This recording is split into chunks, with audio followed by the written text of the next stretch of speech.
everyone, and welcome to today's Business Support and Digital Overview and Scrutiny Committee meeting. I want to thank you all for taking this time to be here. We will go straight to the agenda. Apologies for absence. Are there any apologies? Apologies from Councillor Mark Prenter. Councillor Field will be subbing for him. Thank you. I have no urgent matters. Can I sign the record of the meeting held on the 29th of January as correct? Are there any declarations of DPR or other interests or any declarations of whipping?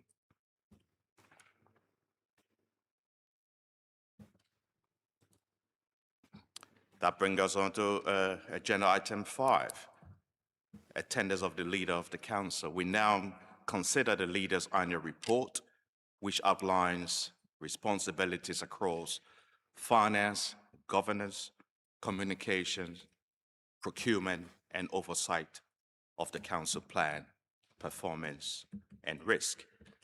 It highlights inherited challenges, progress over the past year, and the Leader's commitment to honesty, integrity, accountability, and compassion. The report also notes major uncertainty from the national local government reorganization, with decisions expected in the summer. Our role is to scrutinize the Leader's assessment, challenge constructively, and ensure transparency. I thank the Leader for attending and ask the Leader if he has any comments prior to questions before I open the session for questions. Leader. Thank you very much indeed, Councillor Tijan, and good evening all. I want to say 3 things in opening to tonight's holding to account. Firstly, in paragraph 4.4, I've made the offer to give a verbal update on where we are on LGR. I'm sure most people are aware, but particularly for the minutes, it's worth saying government made some announcements just these last 48 hours, which I think are of interest to colleagues here. You'll be aware that in Essex, the confirmation's been made of 5 unitary authorities. In Hampshire, Isle of Wight, Portsmouth and Southampton, 5 unitary authorities, including the Isle of Wight remaining as a separate unitary authority. Norfolk and Suffolk have both ended up with 3 unitary authorities, and for East West Sussex and Brighton and Hove, there is an additional consultation ongoing about a further consideration on proposals. I wanted to update colleagues because, again, people will want to hear what's happening elsewhere in the country as we move, as we heard a moment ago, towards July's announcement for us. Secondly, can I thank all of you for your work on scrutiny, particularly on this committee. As somebody who served on this committee for well over a decade, this is where the real important action happens. I would say that if I was sat in the other 3 committees as well, for the avoidance of doubt. And a big thank you to particularly the chairs and vice chairs and opposition spokespersons of all 4 of our scrutiny committees. They do a great job in holding us to account as an administration, but also posing interesting questions, and importantly, wherever practically possible. And I'd always want it to be a bit more, but I think we do a good amount of this, pre-decision scrutiny, and we've got a good example of that actually with the next agenda item. And finally, through you, Chair, can I thank David Reynolds for all of his outstanding work. He will feel awkward right now. I don't apologise for that because I want to very publicly say he's done a tremendous job for us. He's going to a neighbouring authority and will do a tremendous job for them. And thanks to the magic of local government reorganisation, hopefully he'll be serving the public of Medway again in a couple of years' time. Very happy to take any questions on the report. Thank you. Thank you, Leader. Any member? Councillor Lemmers. Thank you, Chair. If you'll indulge me, I have 5 similar and interrelated questions, all around finance. Before I do, though, I think it's important to give credit where credit is due on 2 points. First of all, the fact that the leader convened a briefing about MEMB in rapid fashion, and the leadership you showed in that moment, I think, is very commendable. I think that was a very good thing to do. My understanding is that we're past the peak of the risk of that outbreak, but I'd like to put on record my thanks for the leader for his response in that regard. The second positive thing that I'd like to start with, Mr. Chairman, is the Pride in Place funding. I think there are questions about sort of the application of the funds in terms of boundaries, etc., but it would be stupid not to welcome millions of pounds of investment into deprived areas in any capacity. I mean, any government would be grateful for that. I mean, I'm pleased that this has come since, especially as, you know, Kent got 20 million in Maidstone and there was a bit of a hoorah. I'm not privy to the private discussions, but I would imagine, based on my experience, there's been lots of private discussions between the 3 local Labour MPs and the leader of the council behind the scenes. So this is a good thing. My questions are about the finances. The leader seemed to suggest in the council budget meeting that everything is inevitable and he's just sort of almost like subject to fate. So my first question relates to 6.10.6, page 37 of his report. How can the leader say that the multi-year financial settlement that he has received from his Labour government is positive in several ways, when during this period, for the first time in the council's history, we've been continually reliant on millions of pounds of exceptional financial support in order to balance the books? And to put that into context, Medway is one of about 30 principal local authorities in England, which are about 317 principal local authorities. I'm not talking about lower tier, we're talking about principal comparative tiers. So we're in the bottom, less bottom than 10% in terms of performance. So how can he say it's a good thing? Is he aware, and this is the second question, that his chief operating officer wrote in a report that they're so desperate to look for new ways to borrow money that they're actually considering asking fellow local authorities to borrow some of their money? How is that a good position to be in? The third question relates to lending rates. Any plan for any local authority that requires borrowing is at risk of the cost of lending. That is not controlled by the government. That is based on the confidence of the market sector. We have seen in recent days the lending rate cost increase to levels not seen since the 2008 financial crisis. So how can it be viable then for his medium-term financial plan to be predicated on continued exceptional financial support, which is permission for additional borrowing, if the cost of borrowing is going up and up and up? And my fourth question that leads on from that is he aware of the real risk to Medway? Councillor Lammers, yeah? Okay. You want it all in one go? The fourth question that relates to that is he aware of the real material risk to Medway residents' frontline services for if this plan fails? We're talking about the possibility of the council declaring bankruptcy, commissioners coming in and looking for quick wins to get the books back on a balanced footing. And they will go after the weekly bin collection. They will go after the weekly bin collection. That is at material risk if the finances are lost control. And my final question, Chairman, is that I noticed in the report, he says that the administration's aim is to balance the budget for 27-28 without recourse of additional exceptional financial support. My understanding was that it was a guarantee from him that he would not need that. Has he downgraded that? And if he does need exceptional financial support in every single year he's been the leader of this authority, does he consider his legacy a success? Thank you. Thank you, Councillor Lammers. Councillor Maple, would you like to respond? I very much would. Thank you very much. And thank you for the questions. Let me take the 2 positive points first. I was incredibly pleased with Medway's response to the MEMB outbreak. It hasn't finished. It hasn't concluded. It is still ongoing. But absolutely, the current evidence is that the work is having a positive output. We, of course, when we start this conversation, we think of those two families who have lost loved ones, and our thoughts continue to be with them and with the university community more generally, who are dealing with a very, very difficult set of circumstances. But I would say both the KCC public health team under Anjan Ghosh and our public health team here under Dr. David Whiting, along with actually the university and the NHS Kent and Medway team, working with the national body, I think have done a pretty good job. Are there lessons to be learned? Absolutely there are. And I asked that question yesterday at a national webinar that I was part of, where I was very pleased publicly to say thank you to all of those parts of the team that worked effectively.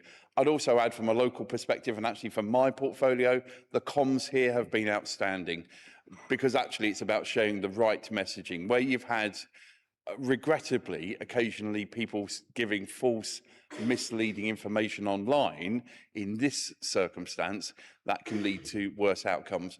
We use the James Williams Healthy Living Centre to deliver antibiotics to people who required them under the very specific guidance and guidelines for that period of time. So really, really pleased with that response to a very challenging set of circumstances. As I say, as we move forward, we'll be working carefully and closely with our colleagues in Kent as we move towards hopefully bringing that number further lower. On Pride in Place, absolutely incredibly proud. And again, as I said, through the council's comms team, I thank the three Labour MPs for working with a Labour council to get £60 million out of a Labour government. Important to say that this is not taken for granted, and you're right to say, although we received £1.5 million in Pride in Place round one, and I would encourage, if you haven't already, every member of this committee, every member of this council, particularly to be speaking to their small shops, to encourage them to apply for the shopfront grants. This level of funding is absolutely, as you say, going to be having such a great impact for areas which have been left behind. That's the reality of it.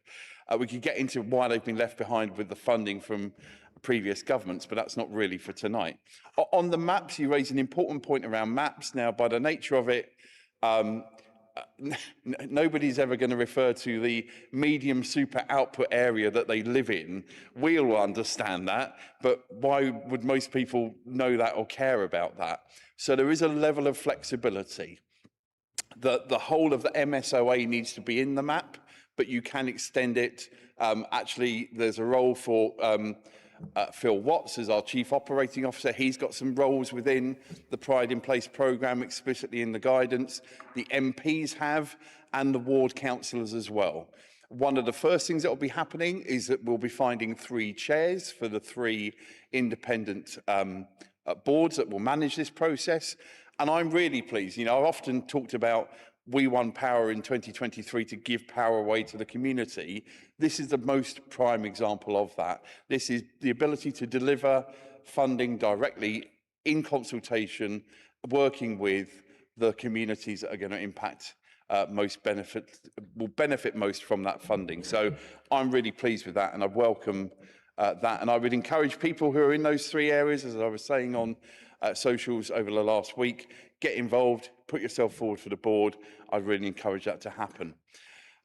Going to your main questions on the report, and again, I appreciate, and we spoke about before the meeting, it was sad to not have you. I appreciate the reasons why, but unfortunately you weren't at the budget meeting, so 1 or 2 elements of this were covered within that. I am supremely confident that we will not need further exceptional financial support. I'm confident of that for a couple of reasons. If you look at the medium-term outlook, that's saying that we need to find £8 million of extra revenue or revenue savings in this forthcoming year.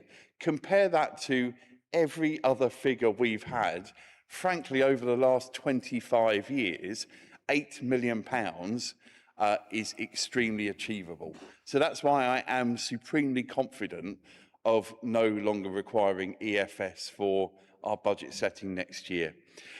You talked about borrowing and lending from other authorities. Actually, that is perfectly standard fare. At one point, this council, actually, and it's worth saying, this council, when they brought that service back in-house from being with an external provider, we were an outlier in a positive sense because of the amount of revenue that was being generated at the time.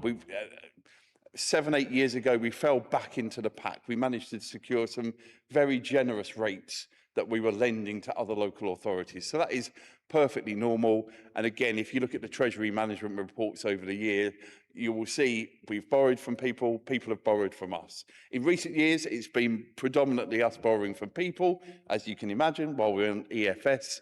But as a principle, that is not unusual for local government and indeed for other parts of the public sector. You raised a point around cost of lending. I agree with you, and that's why I, working closely with Phil Watts, wrote to the Public Works Loan Board. I think in the past they've shown some pretty poor approaches, raising interest rates when the base rate was falling with no kind of notice to people like us as local authorities borrowing from them. So I've made that point clear that they need to have a much more consistent approach, and we wait to see what happens there. Is there a risk to plans failing? Well, look, no plan is perfect, but I'm confident with the team that we've got in place, with the brilliant officers we've got working for the council, with the work that's happened over the last couple of years with our financial improvement and transformation plan, our FIT plan. And again, being in a situation where we could have not talked about it, actually. There's other councils who have gone through similar, who have not talked about their plans publicly, have not published the data publicly. But from a transparent perspective, we have done all of that and more to make sure that people can say that. And as the chair kindly reminded residents who are tuning in, and yourselves as committee members, you know, we are open and honest and transparent and compassionate. That's what our administration is all about. So I am very confident that we will have that balanced budget next year when we get to February without needing exceptional financial support. Thank you, Councillor Medway. Councillor Lammers, would you like to come back? Yes, thank you, Chair. If I may respond to a few points. Thank you for your answers. I note that when it comes to sorting out how we can stretch out the pride of place funding, I understand that's now Phil's job to help spread the maps out. So we'll be holding Phil to account on that regard. I do very much hope, though, that the genuine decision-making for such substantial sums of money is retained by the council. I'm a bit sceptical of what I would call purple hair committees, you know, people meeting only at lunchtime, being from certain select groups of society, for example. Whilst it's important to be representative, I don't think that's a good substitute for decision-making from councillors. So I'd urge caution on that front. You mentioned the FIT plan. This idea that the FIT plan was some kind of response to this need for greater transparency. The FIT plan was designed explicitly so that commissioners could not come in. It was an internal audit, a bit like a pre-Ofsted inspection, to avoid the genuine Ofsted coming in. So to say that that was in terms of transparency, it was actually a way in order to get the money from the government that you absolutely needed in order to balance the books. And my understanding is that only 80% of this FIT plan is actually achieved. So I do worry. In 75% of the year. I would just also caution, finally, Chair, about this difference between PWLB and the sort of upset about how it doesn't follow base rates. There's no requirement for the lending costs for local authorities such as Medway to follow the base rates. One is influenced heavily by government. The other one is based purely on the confidence of lenders. And it is a reality that under this Labour administration, Medway has become more at risk of the decision-making scrutiny of market lenders because of the increasing indebtedness that this leader has called us. Thank you. Can I have a point of order? There was no question there. Okay, point of order, Councillor Hamilton. Yeah, there's no question. It's questioning. It's so where's your question?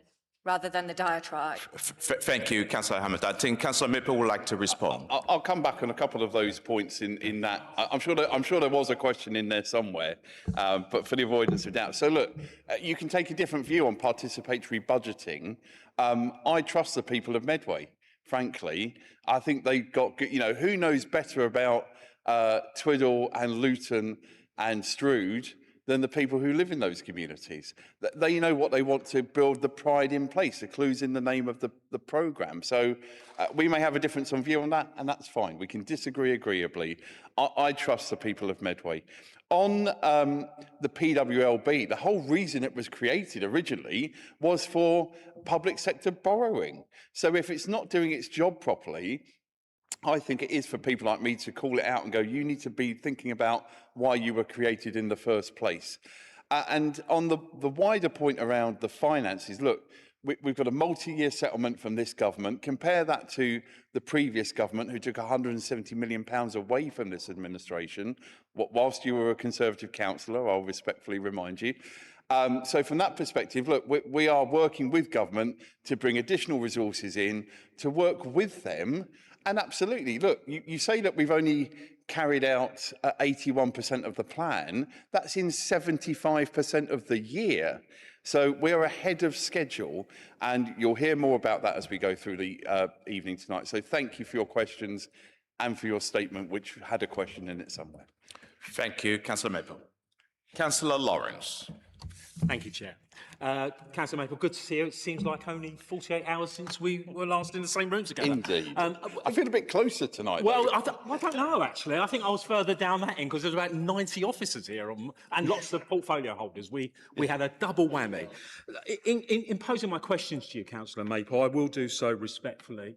I won't challenge you on your position in the council, and I won't test your integrity because I take all those as a given, unlike your cabinet, who performed very poorly on Tuesday, I have to say.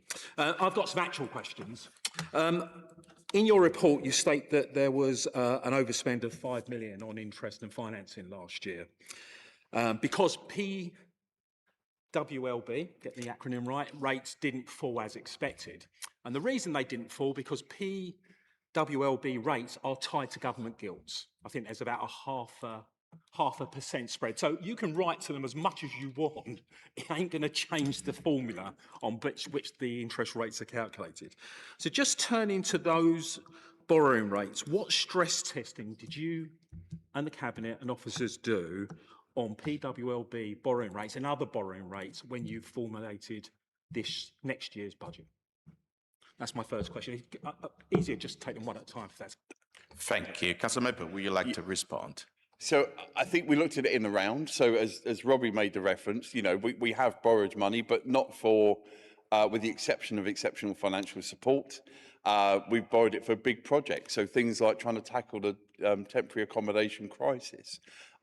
That comes at a cost. So I think as a collective cabinet, working closely with the CMT, and in that case particularly, Phil, it is about sense checking and taking a reality check on what is the cost of borrowing and the impact that has on the revenue account, frankly. So that was absolutely part of our question. Did we have a separate conversation about that by itself? No, but it was part of, as you can imagine, that was part of the conversation in the round about spending priorities, revenue, budget priorities.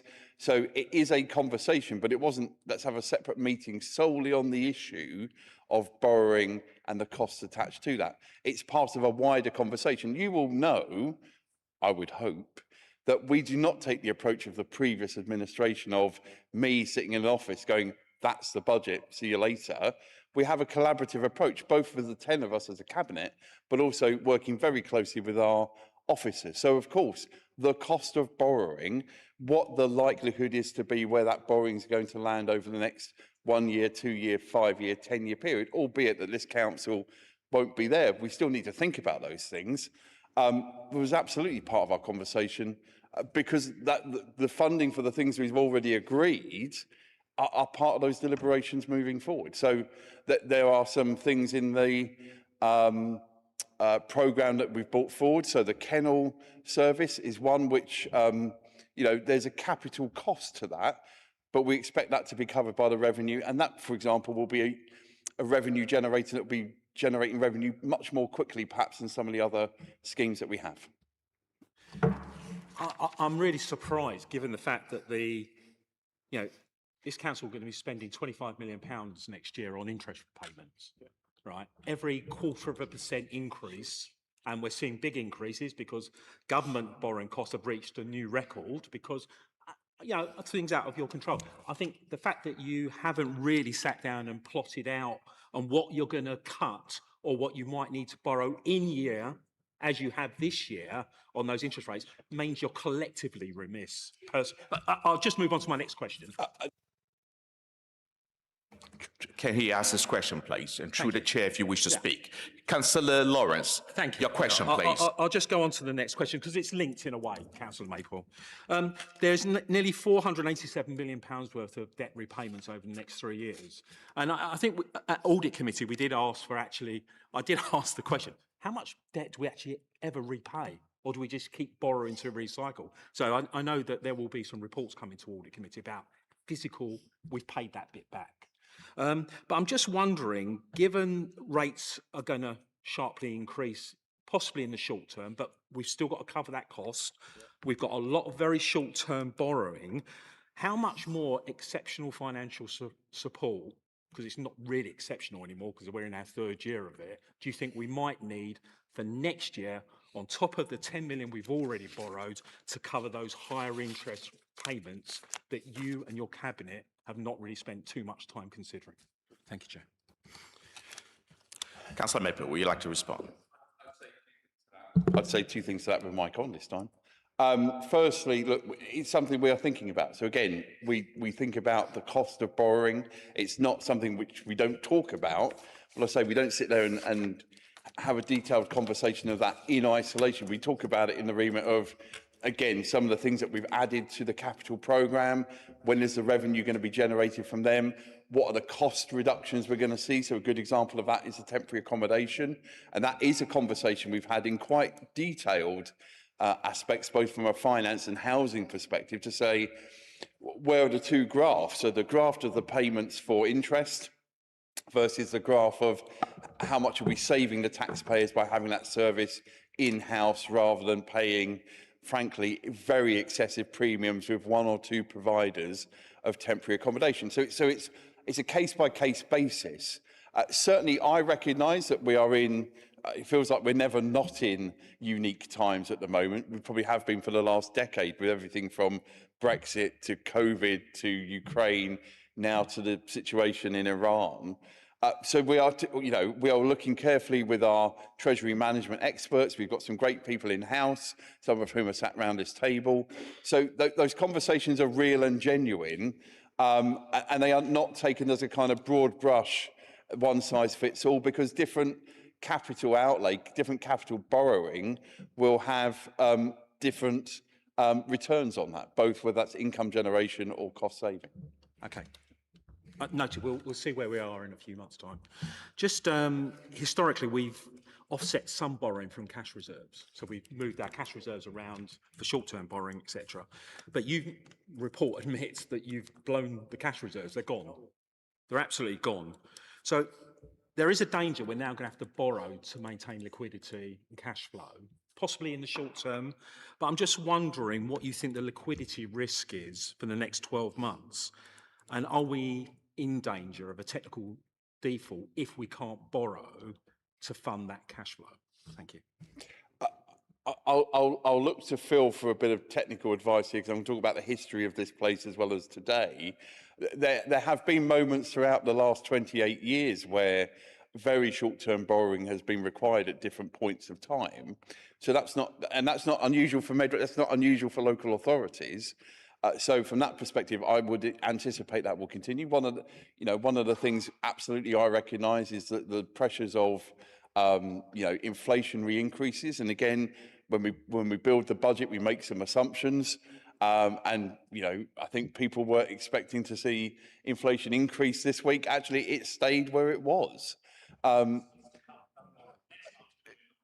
And I think, look, and some, as you say earlier on, some of those things are out of our control. Frankly, they're out of control of the British government as well, because these are international affairs. So from that perspective, the ability for this council, there's never been a point, certainly in the last 34 months, and I think before that, where we are not able to pay the bills. But by the nature of how money flows through a large organisation like us, there will be points where, you know, finance teams are looking at how we get the cash to the right place at the right time.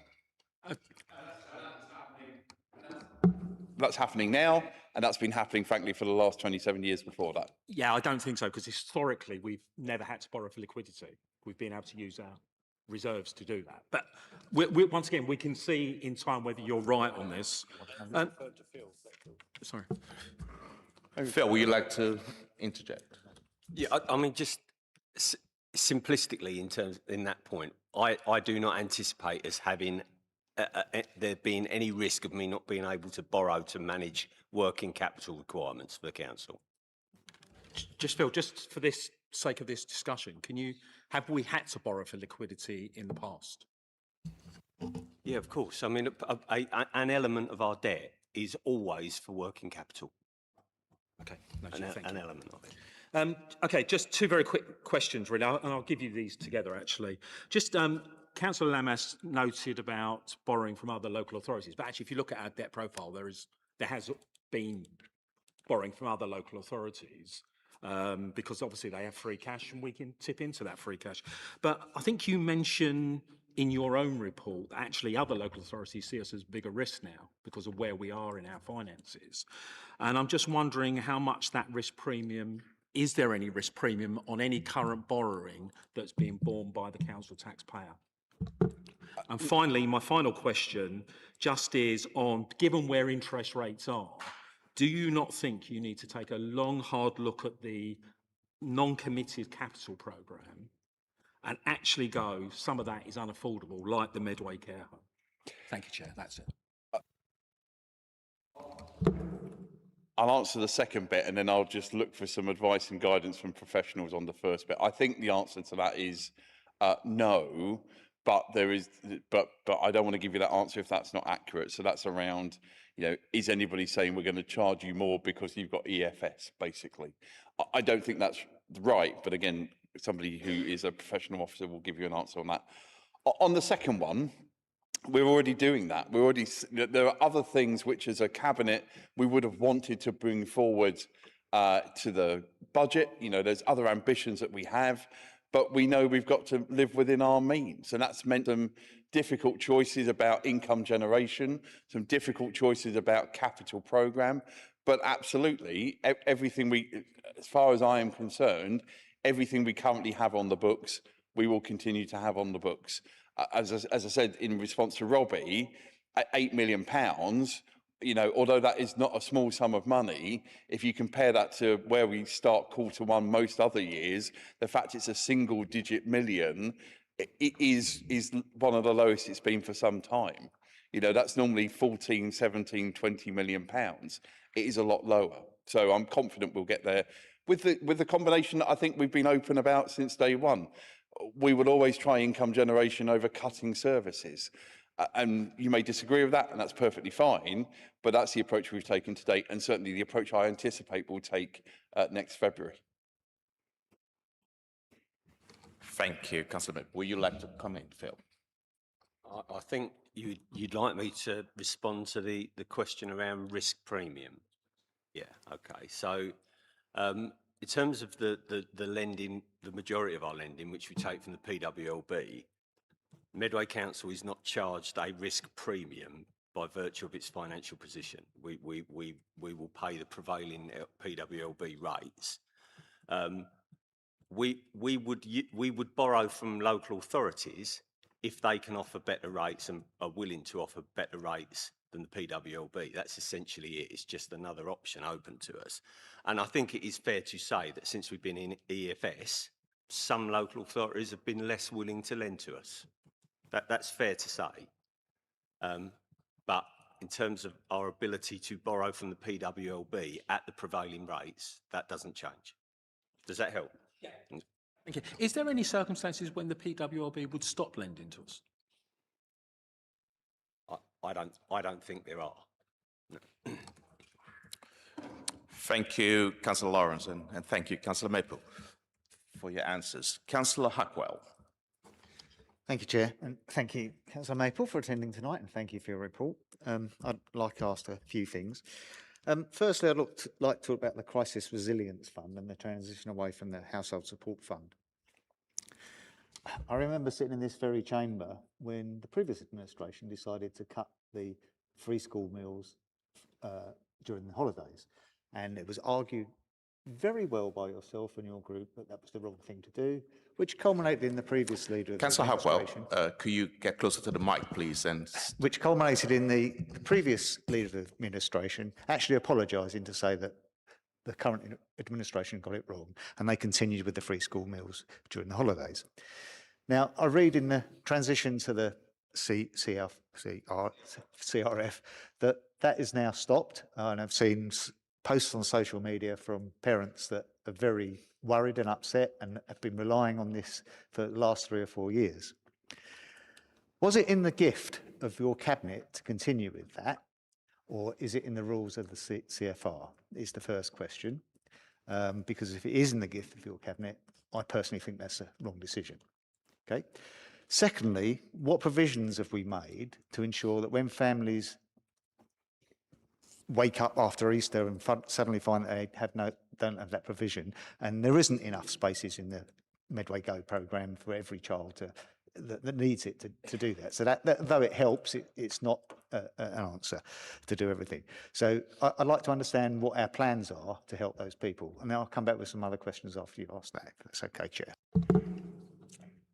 Thank you, and thank you for a really important question, actually, and it gives me an opportunity to say a huge thank you to Gemma Gilly and her team for the great work that they do on this programme, and they have done, and actually in this transition period. To answer your question explicitly, advice and guidance was very clear from the DWP. They do not expect to see any local authority with a blanket programme of free school meal vouchers in the way that has been delivered previously. I think part of that is actually around the aims and ambitions of the two funds, although they're very similar in many ways. Of course, you will recall, because you were in this chair at the time, HSF was created primarily because of COVID, actually. But I think there's a recognition by the new government, as it still is just about, that we need to move to that point of trying to build individuals and communities' resilience, which is why that part's really important. And I'm very supportive of that as a principle. So what does that mean in practical terms for the next 6 months? Because I think that's where we'll be looking. We've been able to fund through this year's final year of Household Support Fund vouchers for this Easter. A letter has gone to every school to explain the changes that are being made in the national scheme and therefore what we're delivering locally. You're right to say that if every person entitled for Medway Go was to turn up, we wouldn't be able to cope. Teresa's been very open and public about that in the past as well. So it's about building those other areas for resilience. So that is about saying we absolutely anticipate there'll be greater use of the crisis fund, which is available and will be very easy to access. We won't put excessive bureaucracy into place. We're still protecting taxpayers' money, because ultimately this is taxpayers' money. But if families are in crisis or individuals are in crisis, we want to be able to help them. We're also creating some new tools to aid with that. So in particular, and you'll hear more about this in the next few weeks, we're opening a community supermarket. We've just secured the location for that. I don't know if that's in the public domain yet, but it will be out there very, very soon. That will give opportunity for individuals to come and get reduced produce at a cost which is affordable. And again, if they're needing to access the Crisis and Resilience Fund, obviously they will have access to cash first. And I think that's an important thing as well. Government wants to see a move away from vouchers to cash first, is the term they've used in the kind of preamble as we made the move across. So I'm confident that we will continue to communicate that now, at Easter, and beyond. I'm confident, and we said this when we had the cabinet item a few weeks ago, we will absolutely use all of our communication techniques. You know, you're right to say there's been posts on social media, particularly on Facebook. I've said to people if they've got specific concerns right now, that service is available through HSF. A similar and frankly enhanced service will be available through CRF, but it will not be universal. And I recognise that in some senses that would be ideal, but I do understand, and actually the move does make sense in many ways, to target that support to those families who need it the most. And if families need it the most, and that includes families who perhaps have got one or two working parents, we know that numbers of people on universal credit have gone up. So it's about making sure that they can get that support as well. And again, I would urge everybody here, if you've got social media, do share that information, particularly around things like the community supermarket, which I think will add real value. And it's about a level of dignity. You know, the community supermarket will be open to all of us as well. It's not just for some people, it's for everybody. But of course, we're trying to encourage people who would feel the most benefit from using that to take their place and play their part. Just come back on that before on the community. Thank you for your explanation on the rest, but on the community supermarket, as you well know, one community supermarket in Medway is not going to be very good for all the people in Medway because of the physical distance to get to the supermarket. And we know from previous charities that have run food banks, they need to be in several different locations. So is there a plan to extend that even to the southeast of Medway as well as the northwest? I think there is scope. I think we have to say, let's see how it goes. I mean, I think if it turns out that people don't want to use a community supermarket, it's better to only open one than 6. But there's absolutely scope and the flexibility within Crisis and Resilience Fund. If there was an absolutely huge take-up of that and there was a desire and a need for more than one site, I think the tender would allow us to do that. Again, I'd need to check the finite detail of the tender with the organisation who's taking that forward with us, but I would imagine the ability to scope up would be there. And thank you. On a different question, I read in there about the council tax online, and we've only got up to 25% of the people, and that's been going 3 years now, I think. And that's not as good as I would hope. What else can we do to increase that? Because most things go online. People don't need bits of paper. It must cost a fortune to print paper. I know myself. I was an early adopter of it, and I print it off once a year. Put a copy in my car, so when I go to the HWRC, I can prove that I live in Medway, and that's all I really need it for. So how can we get the number up? Because 25% of people on that is not high enough, in my opinion. I would agree that there's more scope there. I think through some of the work we're doing through Medway 2.0, and I might bring in Paul if you've got anything you want to add to this, but certainly it's one of those areas which I think, because it's once a year for lots of people, and you're right, most people, the only reason they now don't just recycle their council tax bill is so they can get into the 3 household waste sites. So from that perspective, I recognise that actually having that ability to have it on your phone probably would make life easier. So I think it's about more promotion.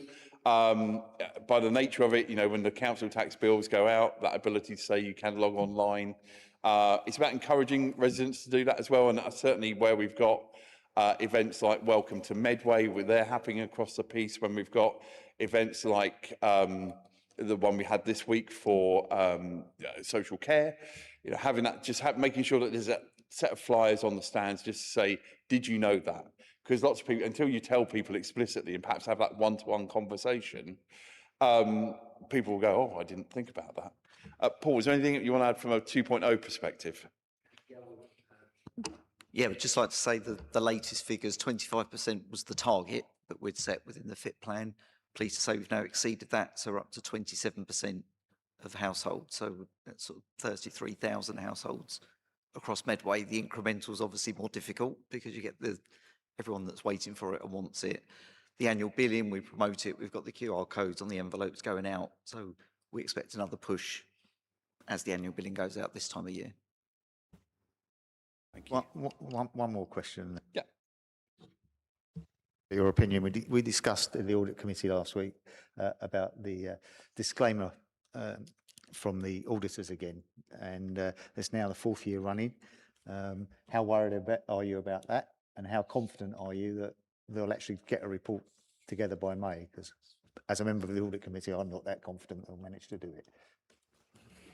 I think I'll say a couple of things on this. I mean, I think there's the part of this is the wider challenge that the audit sector generally has had. And I think our committee here, you know, I think, as I often say, at full council and elsewhere, the work that's done at that committee in particular is really important. Look, so from my perspective, I'm confident that we have a set of records, a set of outcomes which are as transparent as they can be. I do recognise sometimes there's technicalities as to why things can't be signed off in a certain way. Phil, you might want to add something to this particularly, because this, of course, is an area which I know the finance team have been looking at carefully. But yeah, from my perspective, I am comfortable, although always seeking to make further progress and improvements, because that's just the nature of where we are. And sometimes these can be, and I'm not saying this is necessarily the case here, sometimes there can just be professional differences of views as to particularly an auditor's outcome. So I'd say from my perspective, I am comfortable, certainly in the conversations I have with Phil Watts and the finance team and others, I'm comfortable with where we are, but of course you'd always prefer to have, you know, unqualified rather than qualified, or language of that nature. But Phil, Thank you, Councillor Maple. Phil, would you like to come in? Yeah, thank you, Chair. So, at risk of rerunning some of the conversation that we've already had at audit committee, and there's quite a few.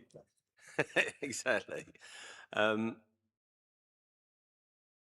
It is fair to say that we've struggled with resources and capacity to be as well prepared for the last audit as we could have been, and the auditors have obviously, you know, used that as a bit of a stick to beat us with. I tried to assure the audit committee last time we met that I have a plan to address this. I've got a workshop session on Monday. I think I told the audit committee it was this week, but actually it's on Monday with my team to completely reprioritise where we focus our attention. And being ready for the audit is almost number one on that list. That's all I can say. It is my intention that for the audit of the 25-26 accounts, we are as ready as we can be. I have confidence that all our transactions are valid, but we struggled to provide the evidence for it. So it's about being on the front foot when the auditors come in. And just before Gary comes back in, if I may, yeah, that is right. And that resource issue is real and genuine. You can't, you know, I've said since I've last been here being held to account, I've said goodbye to Katie Durkin, we're saying goodbye to David Reynolds. And part of the challenge is it's a really challenging area to recruit generally in normal times.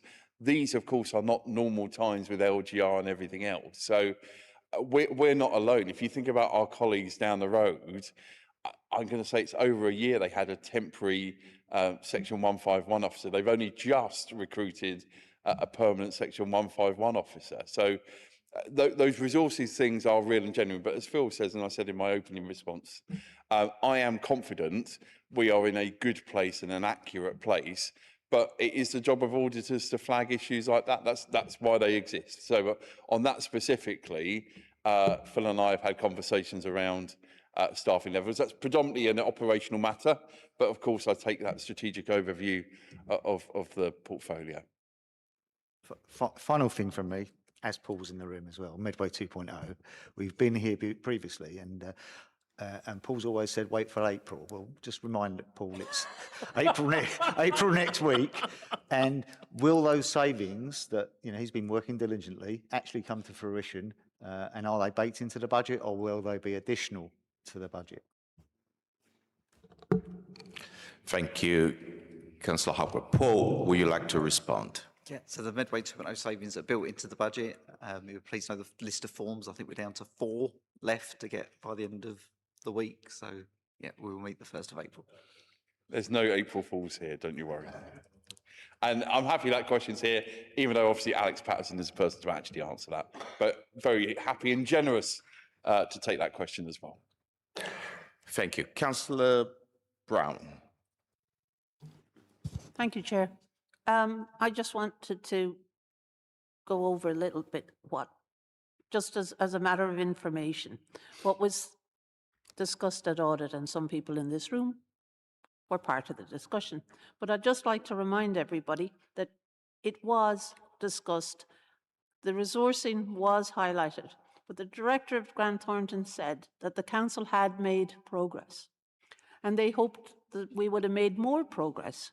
But however, they felt it was possible that the Council would gain assurance prior to LGR.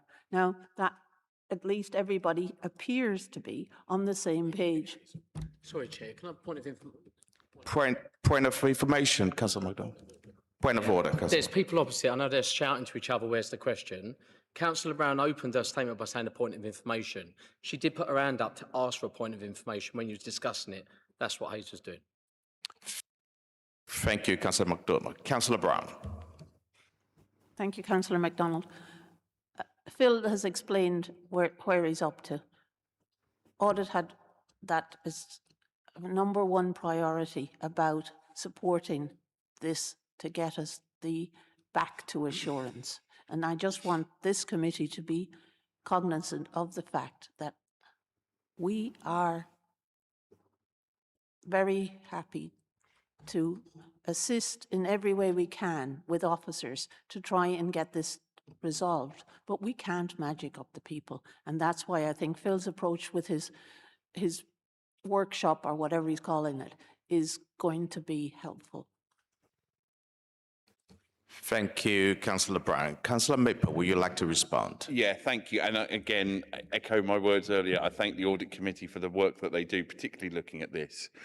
And it's worth saying, just for the avoidance of doubt, that the financial resources are there to recruit staff. This isn't about me going, don't recruit, have a recruitment freeze, as we've seen in the past under other previous administrations. This is about saying, actually, recruiting, and again, this is not unique to us, as I said earlier on.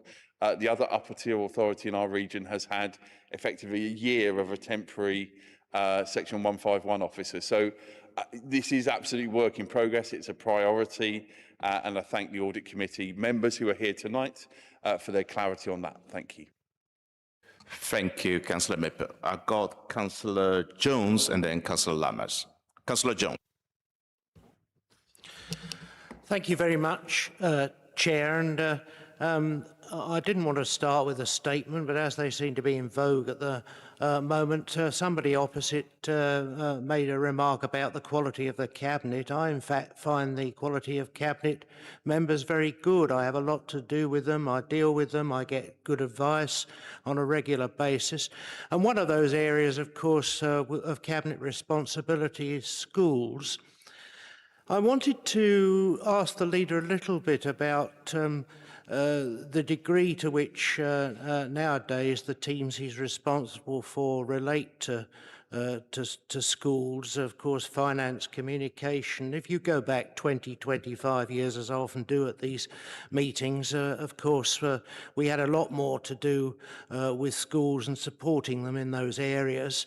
But, for example, as you know, Chair, on Monday, members had a presentation on ensuring that every penny that we spend continues to be well spent. There's no misuse or misappropriation of funds, and I'm not suggesting for one moment that is going on in schools. But I would like to ask the leader, in the context of the fact that if a financial mishap occurred, there would be reputational damage to the authority, as we learnt at that seminar earlier in the week for council members.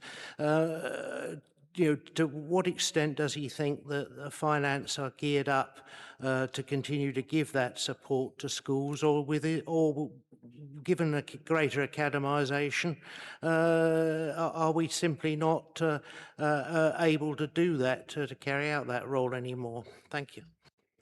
Thank you, and a really pertinent and timely question. So I'll probably take this in a couple of approaches. I think so. Those councillors who have been around a while will recall that we had exactly that problem with an LEA school. That actually, I think this shows how long ago it was. I think it was just after Phil had taken on his current role. We produced a load of really helpful espresso 1-minute training videos. What a good idea, a 1-minute video.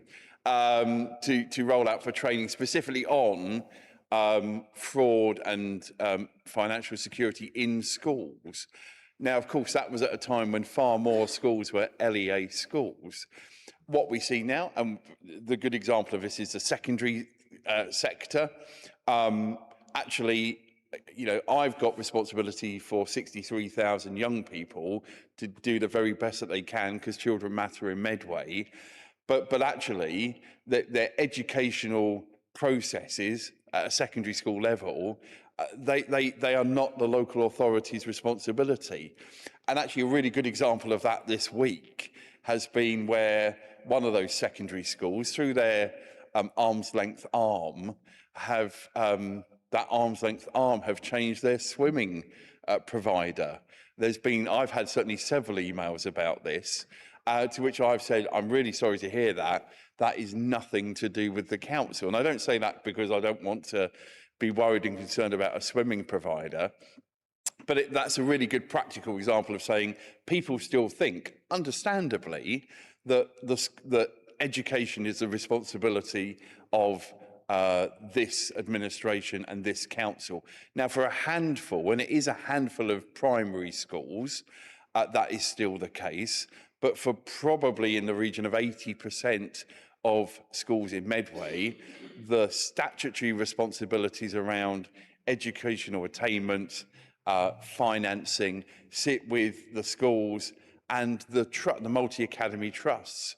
And actually, we've seen a very difficult Ofsted, for example, recently in one of the Medway schools. And again, we've, as you know, my friend and colleague Tracy Coombs has made interventions politically and had conversations, but ultimately that school doesn't sit, we don't have the levers to manage that. More of those levers sit with the Regional Schools Commissioner, as was. So, but ultimately, at the end of all of this, as council leader and as the cabinet, we have a collective responsibility and that moral duty to do whatever we can, which is why Tracy and I visit all sorts of schools, whatever their structures. That doesn't matter. What matters is that the children are getting the best start in life and the best education. But from a kind of audit and governance perspective, from a financial perspective, those things don't sit with us. But it's perfectly understandable why lots of residents wouldn't know that, because they think that the council has that responsibility. An increasing number of people now, of course, have only known, certainly as parents, have only ever known academies. So might not have that default of thinking it's down to the council, but lots of people still do. Thank you for that. Thank you, Councillor Maple.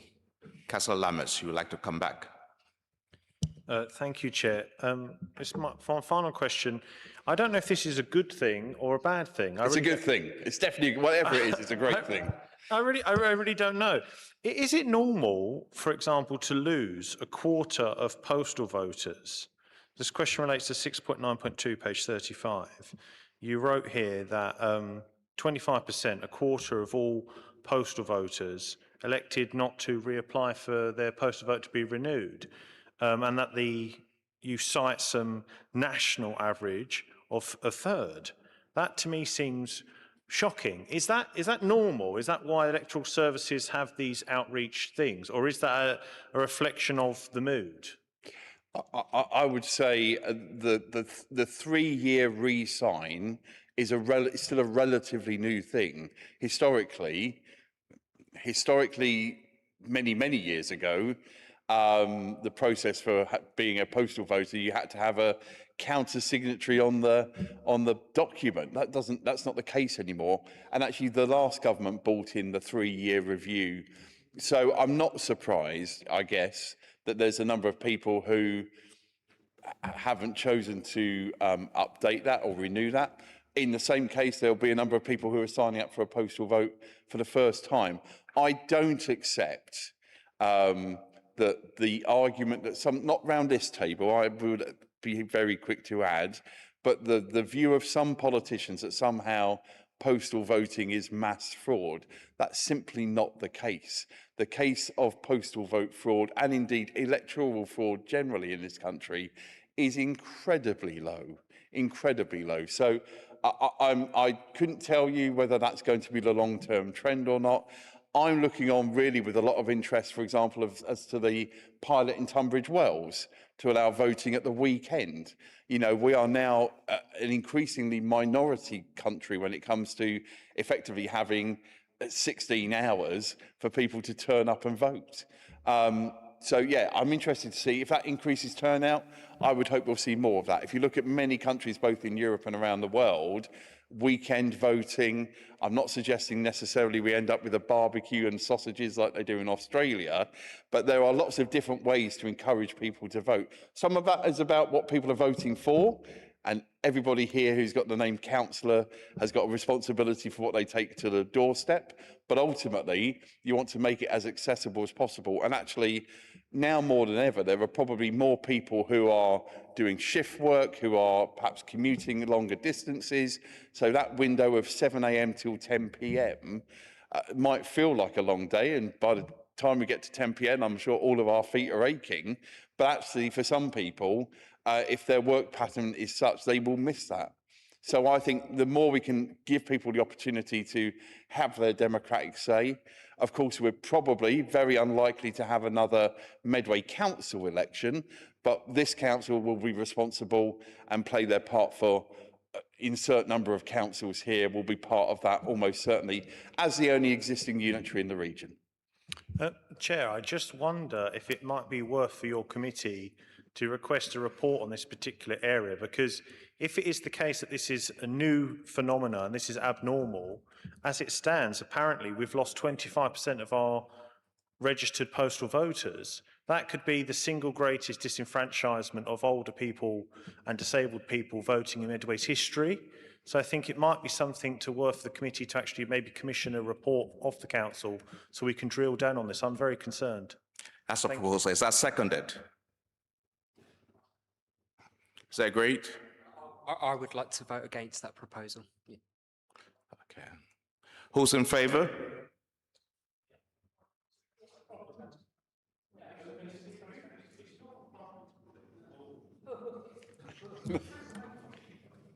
I don't have a vote. I don't have a vote. I'm merely a guest. Against? The proposal is lost. Thank you, Councillor Lammers. Thank you, Councillor Lammers. Councillor Pearce. Thank you, Chair, and thank you for the report. My question is on LGR. Maidstone Borough Council, Tunbridge and Malling, Tunbridge Wells and Ashford are looking at establishing town councils for their respective towns, and also parish councils for unparished areas of those boroughs due to local government reorganisation.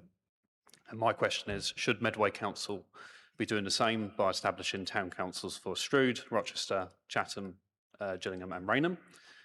So those towns and those communities don't lose out on more localised first-tier governance after LGR. And the reason why this is important is because I suspect many more council responsibilities will be transferred to those first-tier parish or town councils during LGR, responsibilities that are more suitable for a more local authority. And I know a town council for Rochester was rejected previously, but the situation and circumstances have certainly changed, and I believe residents deserve to be asked again because of the new situation we, of course, find ourselves in with LGR. Thank you. Thank you, Councillor Pearce. Councillor Maple, would you like to respond? Thank you. And I'd say a couple of things around this. I'd remind everybody we've got however many minutes left, 4.5 hours if you haven't got your personal submissions in. I haven't submitted mine yet. I'll be doing that before I go to bed. So don't keep me talking here till midnight, please. And look, I think we've got a good track record. I'm proud of actually the work that's happened on neighbourhood plans, both under my administration and before that as well. I think it shows that certainly under my leadership, we want to hear from residents. I also want to recognise, although we've had no Medway Council by-elections, of course, we've had a recent Who by-election, and I congratulate the candidate who was successful there. On town and parish and community councils, look, it's a case of, I think, where are the priorities right now for the community? You're right to say the last time this was tested was actually not that long ago, although I accept it was before LGR was on the table, but it was pretty strongly rejected. I haven't got lots and lots of people emailing me saying I'm desperate for a Rainham Town Council. I think what there is a desire to do stuff in community and place, and we're seeing that with things like Rainham Reimagined, we're seeing that through the Gillingham Task Force, we're seeing that through the town and parish councils where we have them. So people are using whatever tool they can, and it's different in different places to make positive progress. And again, we have put money towards a number of those. Of course, some people voted against that in the budget. Some people explicitly proposed to take that money out of the budget. But certainly as a council leader, I want to empower those communities. So, and I've said elsewhere, kind of post-LGR, ultimately that will be a matter for, in my view, the 4 new council leaders. Now, I think, again, in relatively short time, I've shown that we respect town and parish councils in this administration. We wouldn't have handed over £1 million to Who if we didn't. We could have just gone, we're going to crack on with that. So we chose to do that. We didn't have to, we chose to. And if there are examples where there's been different dialogue around things like toilets, so again, High House, though, stepping in and going, we want to work with you. So I'm not principally opposed to that. There are other council leaders of all political persuasions who want nothing to do with town and parish councils. That's a matter for them. So I guess, again, using our map, if we do have 4 new unitaries across the region, it will depend a lot on the leadership of the councils. The flip side of that is, I think, and hopefully you would recognise this as a parish councillor, one parish council is not the same as the other. So you can have everything from a group of individuals who are dedicated, determined, want to bring forward a whole array of different opportunities for their community, working with district and boroughs, working with counties, working with the unitary authority. You've got that at one end of the spectrum, and at the other end, you've got someone who was a bit annoyed about a planning application, was told that the best way to deal with that was to get onto the parish council, and now they don't know how to get off. And those are the kind of 2 extremes, and everything else in between. So I think what we're not dealing with is a one-size-fits-all when it comes to the unitary authority leadership, and equally we're not dealing with a one-size-fits-all when it comes to town and parish councils. So I'm not principally opposed, but it is not a priority for me, certainly this side of LGR, and it will be for new unitary leaders to take a view on that. And I hope I'm one of those 4 unitary leaders if it is our map. Final thing I would say is government have been clear in the documents around this statutory change that place is important. So whether it is through town and parish councils, there's talk of area assemblies, not in the way that option 1A is talking about an area assembly, which is effectively a district or borough council, frankly. This is about genuine area committees. And again, using our current map, I would imagine that every one of the 59 of us would be a member of an area committee if we had that model currently today. Really important question with just over 4 hours to go before the public consultation closes. Thank you. Councillor Maple. Councillor Field. Thank you, Chair. And I want to again talk about LGR and in particular the implications of the decisions that have been made in the last day or so. It's interesting to note how Essex, obviously, all the options were based on existing units, but interestingly, looking at Norfolk, Suffolk, Hampshire, and also the response back from the Minister in Sussex, as an example, actually, it appears that there is an opportunity to not just go with existing units and national government's policy seems to be looking at effective economic geographies. And also interestingly, I've read Kent Current and their snap analysis. You might not have read that because that was 10 minutes before you sat in that very chair. But it's interesting to see actually, do you think that the decisions made have changed the scope from what previously might be perceived as using existing boundaries and make it as easy as possible to actually, do you think that that better aligns with Medway Council's own option that was agreed through council to support along with Canterbury and Ashford? Thank you. A really important question and indeed very, very timely.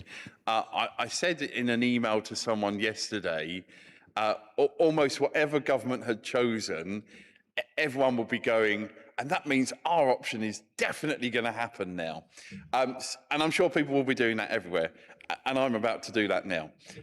So you're right to say, I think a couple of things. The fact that in Sussex they've gone, we have looked at everyone's suggestion and we think there might be something even potentially better. So we're going to ask the public that. So again, listening to public consultation, reviewing it accordingly.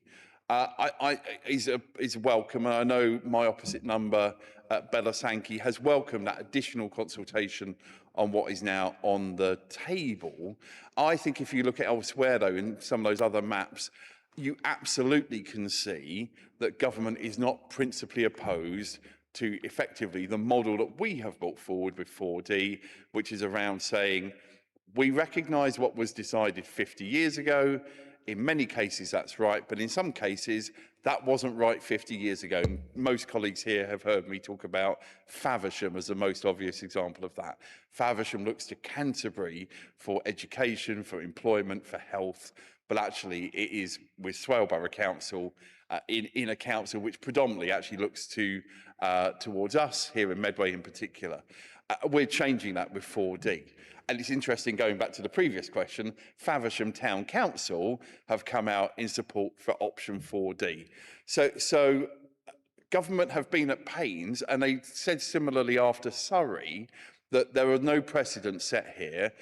And I genuinely believe that. I genuinely believe that the Secretary of State, taking advice and guidance from senior civil servants, will look at each of the different regions on a case-by-case basis. So, but does it make me feel more confident that we've seen some examples now which are changing existing boundaries, that an option for Kent and Medway that changes existing boundaries is likely to succeed? Yes, it does. Yes, it does. It makes me more confident of that. But ultimately, I'm sure others would say other things by pointing at other bits of the decisions yesterday to go, and therefore that makes this much more likely as well. That is the nature of politics, frankly. But from my perspective, listening carefully to people, listening to that consultation that's going on at the moment and seeing the decisions taken yesterday, I think it puts us in a good position to feel that 4D is certainly a strong consideration for government. But ultimately, that will be for the Secretary of State. And I would say, and I'll say it publicly here, I will not be, if it's not 4D, I will not be challenging the government legally. It is disappointing to see in Essex, when actually, again, similarly to Kent, all leaders have worked together, that one of the council leaders has chosen to say that they will lodge a legal challenge. I hope it's 4D. I think there's a real challenge for our community if it's 1A, because I think that shuts the door on devolution. But I don't think it would be appropriate if it's at 5 or 4B or 3A to launch a legal challenge. And I'll say very publicly here, I will not do that. This council will not do that. And as far as I am concerned, any leader who's gone through that collaborative approach to then take that decision, I think needs to look at themselves. Thank you, Councillor Medway. Councillor Field, would you like to come back? Thank you for that. It's useful to see the President's. I mean, Councillor Brake obviously has the issue of basically two other districts bordering his urban area. So hopefully, you know, those types of situations that are clearly wrong will be resolved, and it's good to see that. The other thing I'm just interested, obviously lots of discussion about local government reorganisation, but obviously the second flip of the coin was devolution of powers. And as much as I think, you know, obviously there's extra work and extra scrutiny as local government reorganisation comes closer, and that naturally gets more airtime, more focus, you know, particularly with consultations at the moment, and that focuses us. What do you think the current state is in terms of devolution on the wider powers that could come from a combined authority, and what progress are we making? Are we do we think that we're heading straight to a mayoral model in a few years' time, or do we think that we might be going for, because I see some areas are now looking at county devolution and using a model that effectively uses the new unitary models? Because, you know, one of the big things that we'd like to grab hold of is devolution, the ability to get extra power and budgets on things like skills, public transport, planning, you know, and that would be of great advantage for somewhere like Medway, where it just doesn't feel like we have any grip on those issues, that they are done to us rather than it is done on behalf of our priorities. So what conversations are you having about that, and what progress can we state to residents in Medway? A really important question, because actually, although LGR is important, and it is important actually for our community and actually our region of Kent and Medway, devolution is the ultimate prize, which is why I was very pleased to work very closely, particularly with Roger Goff at the time. Again, not someone who I agree with politically, but someone who, like me, wants to see those resources and controls given to our communities across Kent and Medway. We had a letter from Miata Fiambula, the minister responsible for devolution, with an expression of interest for a foundation strategic authority. That was sent to all 14 councils. Depending on timescales, of course, there are one of 3 options that could happen with that. It could be that we have that before next May, and therefore it would sit with ourselves in Kent. We could have it between next May and the following April, so it would still sit with us in Kent, but we would know the map and the model that would be following on the following April. Or indeed, it could start from April the 1st, 2028, with using our model as the example, 4 unitary authorities fronting that up. 13 out of 14 councils have said they support Kent and Medway having a foundation strategic authority as a stepping stone to a full mayoral combined authority. The further up you go, the more powers and resources you get. The 14th council was KCC. And although I don't agree with 1A, and I do understand why Lyndon Camcaran has written to say it would undermine their proposal for local government reorganisation, which is 1 council. There are some positive words in there around, you know, not stopping the conversation and being part of that conversation. But the other 13 all signed up, you know, unequivocally saying we want those resources for exactly the reasons you and I have spoken many times around public transport, something we've got a collective passion in. You've probably got even more passion than I in that area, and rightfully so. It's an important thing for education, employment, health, well-being, a good society.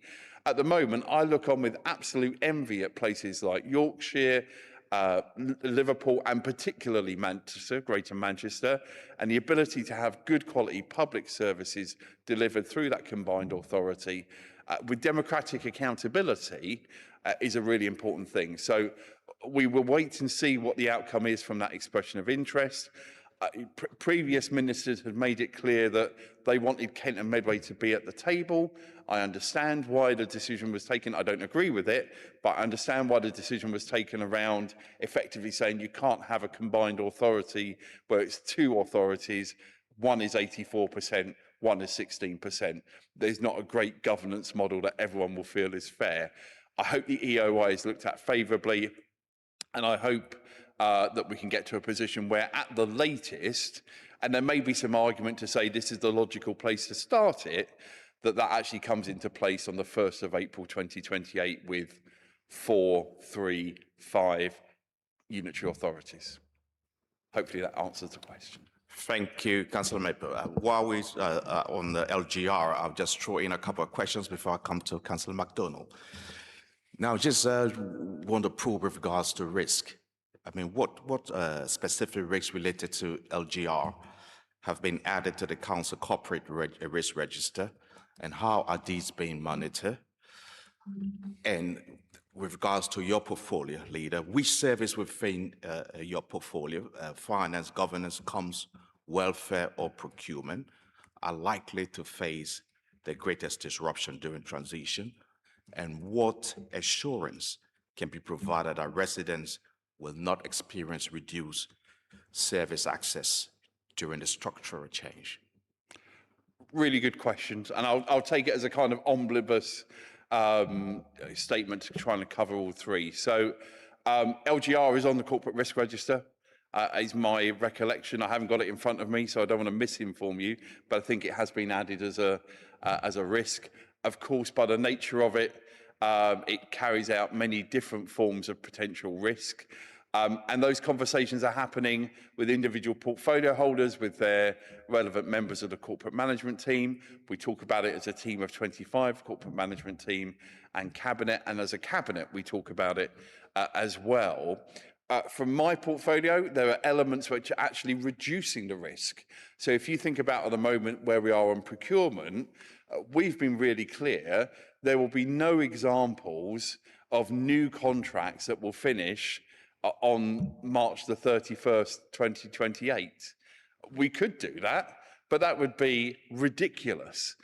So we are putting in place, and the model we're using most often, depending on what we are placing the contract for, because some of it will depend on the marketisation and what we're going out to procure, is generally 3 years plus 2 years plus 2 years, or 5 years plus 2 years plus 2 years. There are some sectors where 5 plus 2 plus 2 would be more common. We're doing that for a couple of reasons: to ensure that there is continuity of service, but also to make sure that the new council are not tied in for a very long period of time.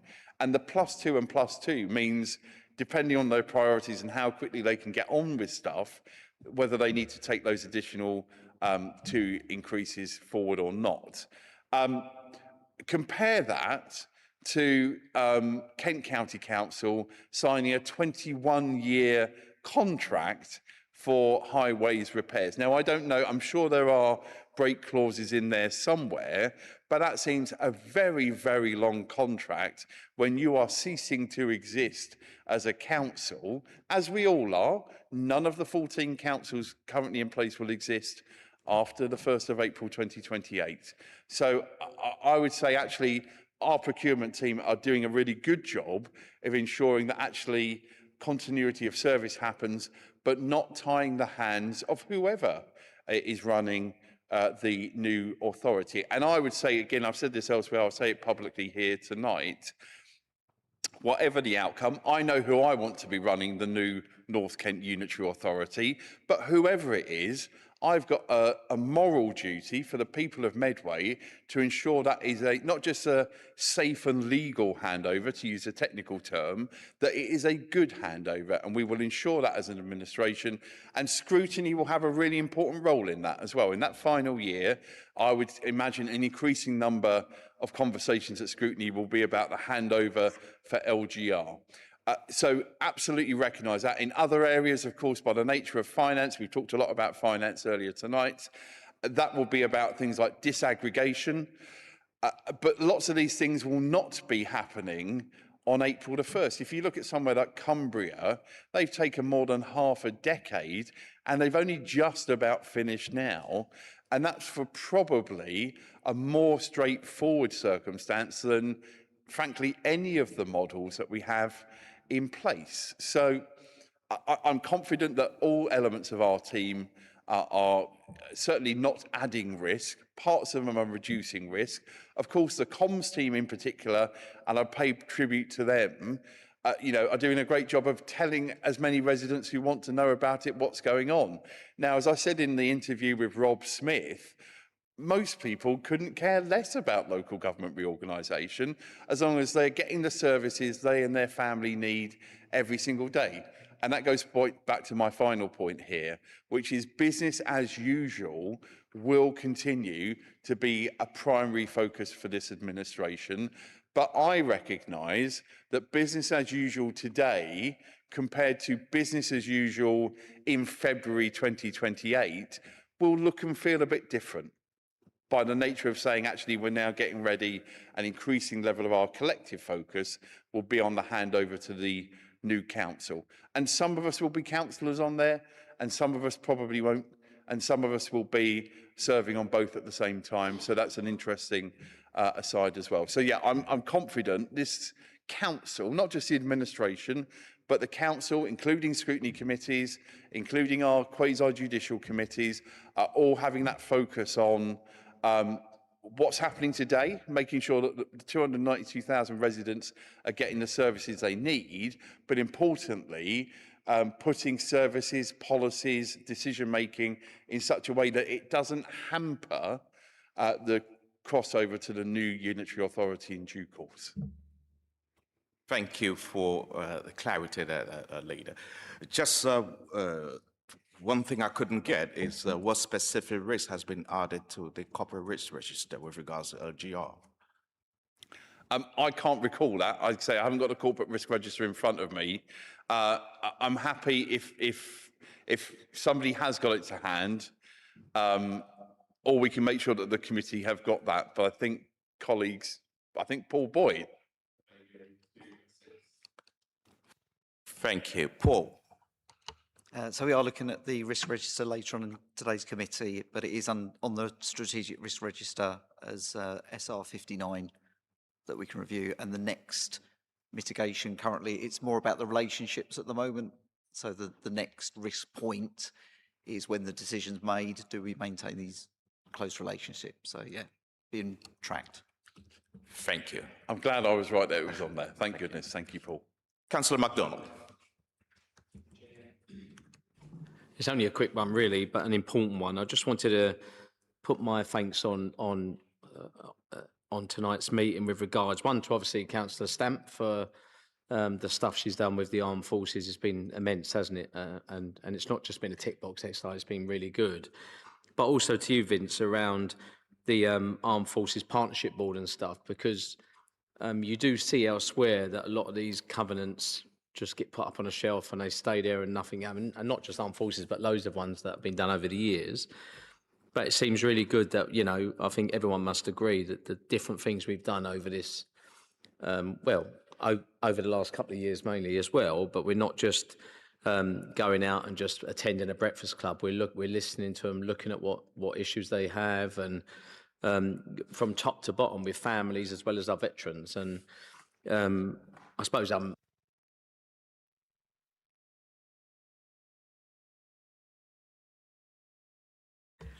I know, hopefully I'm going to get the answer, but I suppose, it's just about that reassurance that we're going to still invest in it over the next couple of years and make sure that there's a legacy there as well for LGR, because, they have been a forgotten part of our community, a really important part of our community, but still with some significant challenges, including mental health and everything else. But it's just about that, and saying thanks to Councillor Stamp and you and everyone involved, including the veterans, for doing such a good job.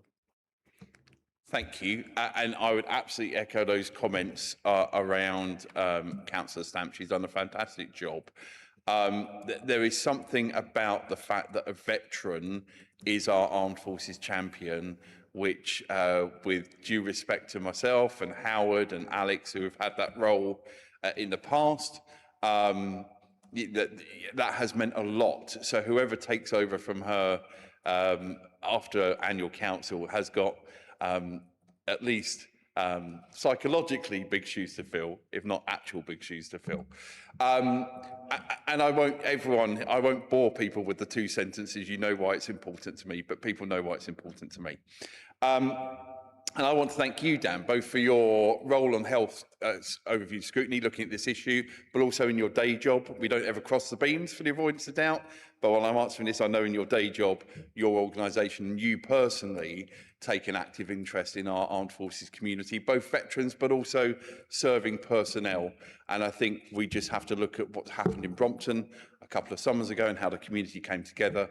That was very, very important and, showed Medway in its best light, even in a difficult time. As we move forward to LGR, look, I'm really proud that we've got our own partnership board. I would encourage the 4 unitary authorities, if it is 4, to each have their own. But there is something about them coming together as well. So we do have the Kent and Medway civilian partnership, which I'm vice chair of. The chair of that always sits with the KCC chair, not the leader. And actually, Canon Peter Brumvels, who most of you will know from training, is that he's done a remarkable job in moving that stuff forward. So yeah, it's important to us. It's important to us as a community. Definitely important to us as a council. There's no coincidence, although I've been talking to the leader of the opposition and others. There's no coincidence that the vast majority of institutions we've given freedom of the borough to at the moment are armed forces related, both for veterans and serving personnel. I'm genuinely hopeful that before Medway Council ceases, we'll give freedom of the borough to some people as well as some institutions, and some of those may well be armed forces personnel themselves. So no, I thank you for raising this question. Absolutely place on record my thanks to Chrissy. And yeah, absolutely, the partnership board is another addition to that long-standing track record, whether it's Armed Forces Day, whether it is the stuff that we've done, particularly around VE and VJ Day recently, and more, and actually just that day-to-day recognition of how important it is to the DNA of Medway. Thank you for the question. Thank you, Councillor Maple. I don't have any other member. Vice Chair. Thank you, Chair. I move recommendation at page 17. The committee is asked to note the report. Is that seconded? Councillor Maple, second. Is that agreed? Well, I want to thank you, Councillor Maple, for attending our committee and sharing some insight. Thank you for your work. And can I again thank the committee for their great questions tonight. And I'll be staying certainly for the next item as well. Obviously, that sits within my portfolio. So I'm really interested to hear what colleagues have got to say, particularly on the petitions system, which I know you're going to be debating next. So thank you very much. Thank you. We now have a 10 minutes break.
Thank you and welcome back. We now go to agenda item 6, which is the review of the council petition scheme on page 41 to 46 of the report. I will ask Wayne Hemingway, Head of Democratic Services, to introduce the report. Wayne. Yeah, thank you, Chairperson. So this report sets out a review of the Council's petition scheme. The current scheme has been in place since 2010, as detailed in Section 2 of the report. The committee has been receiving annual reports since March 2022, and in June 2025, the committee asked officers to review the scheme as set out in paragraph 3.6 of the report. We are presenting a revised scheme this evening. A summary of proposed changes is set out in paragraph 3.8 of the report. The main proposal would be to accept e-petitions from third-party websites such as change.org. The committee is asked to consider the changes and submit any comments to Cabinet and full Council. Finally, I would point out that the petition scheme forms part of the Constitution, specifically the Council rules, and members will be aware that any motion to change Council rules will, when proposed and seconded, be taken forward without discussion to the next ordinary meeting of the Council. Therefore, assuming the revised scheme is referred to full Council on the 23rd of April, it will not be debated and voted on until the full Council meeting in July later this year. So happy to take any questions, and thank you. Thank you, Wayne. Councillor Field. Thank you, Chair. This is a very, very useful and I think sensible reform. As I am Chair of Regeneration, Culture, Environment, Overview and Scrutiny Committee, we are the committee that's most likely to get petitions, particularly pertaining to issues around highways. I think it's a sensible reform that change.org as a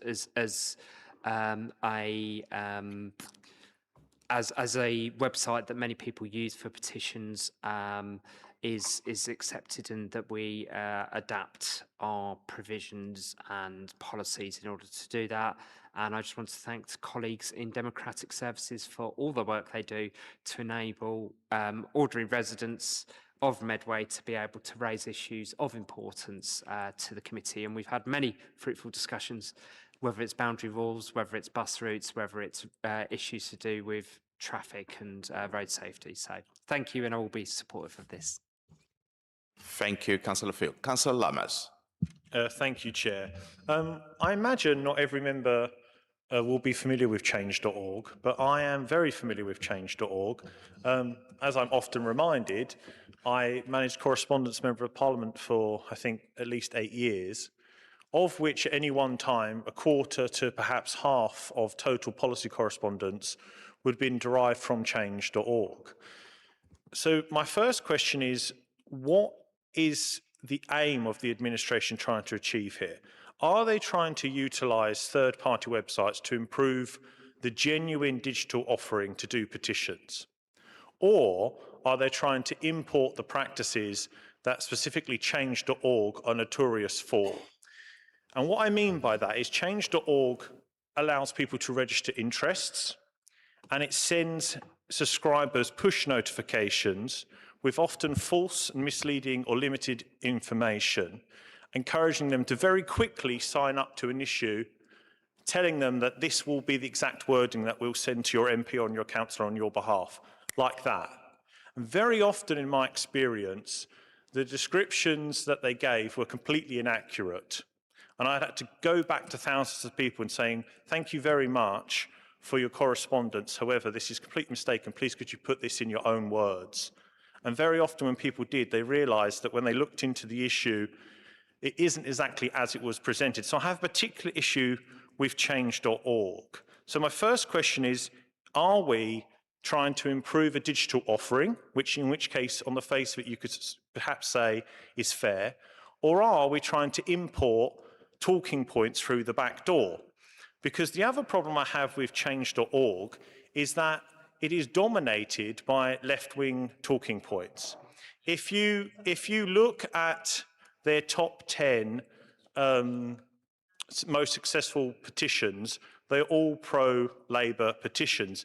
Indeed, when I worked in Parliament, it was very well known that the UK administrators of change.org were in constant discussions with Labour headquarters and would often work in conjunction. Sometimes the timing of change.org petitions would resonate to the exact minute before a debate in Parliament would come by pure coincidence. This is beyond the normality. So, in a sense, what I'm trying to explain to the committee chair is that I think this proposal is trying to inject a new offering to the council. In a sense, it's not so much, in my opinion, trying to utilise a digital services provider to do an existing function better. I think this is an importation of something different. The talking points from change.org very often relate to national issues, not local issues. And the council report in itself says in 3.8.4, page 43, in practice, very few petitions are received about issues which the council does not have responsibilities. So the report itself acknowledges that in terms of making sure that what comes to us are not Labour talking points through the back door, but are genuine local concerns, that is not in itself going to be an issue. But then you think to yourself, okay, well, let's just give them the benefit of the doubt and assume this is about local issues, as Councillor Field subscribed. But then when you look at the proposed cut-offs, for example, 12,675 signatures or more required for the petition to be brought to full council for a debate, 2% of the population, which you could estimate anywhere between 5,000 and 6,000 signatures required to have a senior officer give a response at an overview and scrutiny committee. These are very unlikely to be met by local petitions voicing local concerns. These cut-offs seem to be assigned with national petitions on talking points which are pushed out very often by the Labour Party system through third parties like change.org. So my second question point of order, Councillor Lammas. Councillor McDermott, what's your point of order? My point of order is Councillor Lammas needs to refrain from this paranoia and stop offending colleagues opposite. I am not in cahoots with change.org, right? And nor are any of us here, okay? We're using it as a mechanism. Chair, you've got to stop this carry on, right? Because he's just absolutely saying that we're all in here, it's a Labour thing, and that's exactly what you just said. No, and I'm not accepting it. You need to retract that. I'm very sorry. I spent 8 years working for members. Sorry, through the chair. Through the chair. Councillor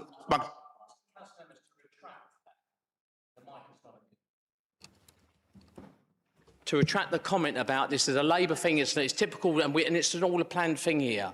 This is a mechanism that we're using. This is a mechanism that democratic services are bringing in, and you always have to bring in the left-wing rubbish every single time, Councillor Lammers. Ask your question about the policy and ask the thing instead of talking about left-wing and it's all planned because of 8 years in Parliament. You're in Medway. Hang on, Councillor Lammers, you're in Medway. Who's chairing the meeting, Chair? Through the chair. Thank you, Councillor MacDonald. Councillor Lammers, will you... Chair, I'm not making baseless assertions whatsoever. I have 8 years' experience working with this organisation. 8 years' experience working with this organisation. Councillor Lammers. What? My second question, Chair. Councillor Lammers, will you retract your statement? What? I'm not sure what statement specifically they're asking me to retract. Councillor MacDonald, do you want to repeat your point? I asked Councillor Lammers to retract the point about all of this left-wing stuff with Change.org. Whether you worked there for 8 years or not, we are not in cahoots with Change.org here. Thank you, Councillor MacDonald. Okay, I think I understand. Thank you, Councillor MacDonald. To clarify, I'm not suggesting... Councillor Lammers, through the chair, please. Sorry, Chair. Will you like to retract your statement? To clarify, what I meant is I'm not suggesting that Councillor MacDonald or other Labour councillors here are in cahoots with Change.org. What I'm saying is that I observed a pattern over 8 years of extreme timeliness with national Labour headquarter outputs and Change.org, and I stand by that based on my own observed experience. My second question... Point of order. Point of order, Councillor Field. Point of information. Just at the beginning, you said that this policy was being introduced by the administration. However, I note that the report is from Bhupinder Gill and the authors are Democratic Services. Could you withdraw saying that it is from the administration? Rather, it is from officers in Democratic Services who have impeccable credentials, that they are non-political, they're non-partisan, and that this is not coming directly from a political administration. Thank you, Councillor Field. Councillor Lammers, would you like to retract your statement? No, I'm not, because before I made these questions this evening, Chair, I checked. I asked explicitly, has this report come organically from officers as a routine measure to look at the effectiveness of how we do petitions, or was this proposal a suggestion from the administration and a request made to work up a report? And I was informed the latter. So this proposal has come Point from of the order, administration. Councillor Lammers. What's your point of order, Councillor Hamilton? Our committee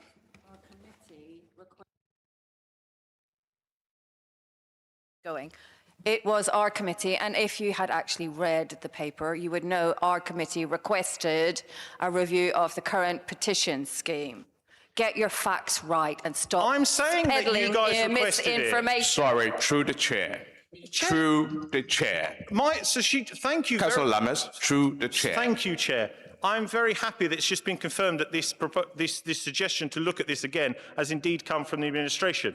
If I'm allowed to go on to my second point of order. Members, come through the chair.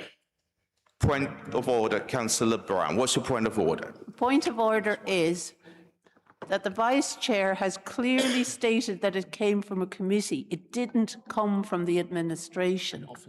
And I would like to know why we are being accused of this being an administration thing when it is actually about trying to increase the amount of participation from our public. Because Councillor Lammers doesn't like the vehicle being used, that's no reason that a policy shouldn't happen.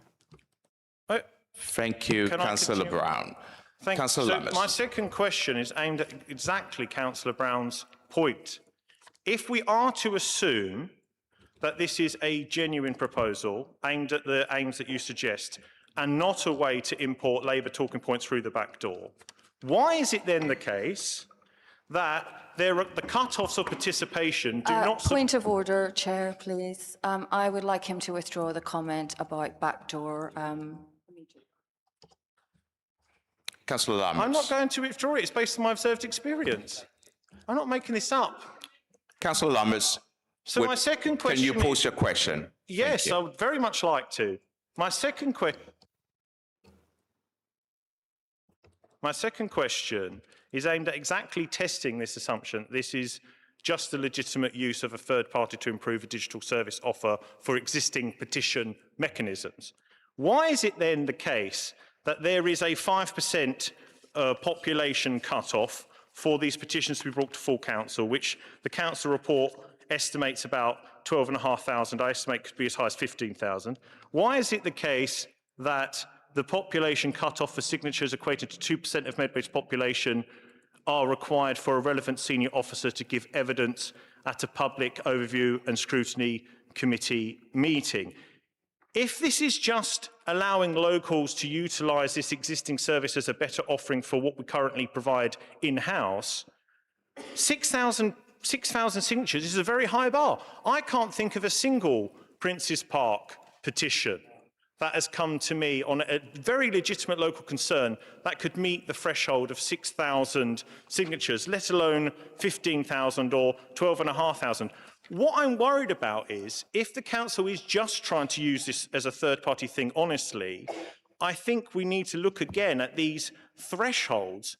Otherwise, what will happen is a petition that is effectively a national import, a national issue being applied to Medway Council, as opposed to coming from the people of Medway Council, will be the only petitions that will generate the traffic significant enough for it actually to be debated. And that brings you on to my third and final question, Chair, is I'm not clear, looking at this report, if the requirement is for the originator of the petition to have to be a Medway resident. It says in the appendix, and I do apologise if this is a misreading, because I have the utmost respect for our officers, especially the head of Democratic Services, Wayne Hemingway, who I think is an outstanding, in fact, I would go as far as say, my favourite and best officer in the whole of Medway Council, excluding Phil on some occasions. And Steve, anyway, anyway. But I really like Wayne, okay, that's the point of that. The third thing is that it says I like them all on certain days and certain days I don't. The point is this on the third question. It says in the appendix, which I have read, because I do read the reports, that if the originator of the petition cannot be contacted, then basically the first signature to the petition then will act as the petition organiser. That, to me, would suggest that the petition can originate at a regional or national, or even, as Change.org is increasingly trying to operate as an international organisation aimed at no boundaries and international advocacy, which is their stated aims of their website. Is it the case that a petition can originate outside the country or outside Medway Council, and then so long as enough Medway people sign up to it, it then meets this threshold? Or is that what we're really saying? I thought local petitions to be brought to this local authority have to come from the people of Medway about Medway concerns. Either this is an import job for Labour talking points, or if it isn't and it's legitimate, it needs reworking. So there are my three questions. Point of order. This consistent paranoia needs to stop. Absolutely. That's your opinion. It's not my opinion. Councillor Lammers, through the chair. What? I don't know what you mean by through the chair, sorry. If you want to speak, come through the chair rather than just talking across. Oh, sorry, Chair. Thank you. Through you, Chair, I'm not paranoid about this at all. So my three questions were, what is the aim of this? Is this about improving our current offering or importing a new, novel thing? My second question was about the cut-offs. Okay, I won't. Sorry, can we stop interrupting Councillor Lammers? He just trying to summarise his question. Councillor Lammers, your 3 point. I think your conduct is disgraceful. Councillor Lammers. So my first question to Point summarise. of order. Could you, Chair, please, could you ask Councillor Lammers to go through the chair? It's ridiculous. We're going to be here all night. Sorry, Councillor Lawrence. Councillor Lawrence. Councillor Lawrence, through the chair, please. Members, Councillor Lammers, can you summarise your With question? pleasure. My first question in summary was, is this about improving the current service offering or a new novel change? Is my first question. The second question that follows on to that is, how does the cut-offs, the 15K, the 3K, whatever, equate to it be able to utilise from a local bottom-up way as opposed to just importing top-down talking points? And my third question in summary was,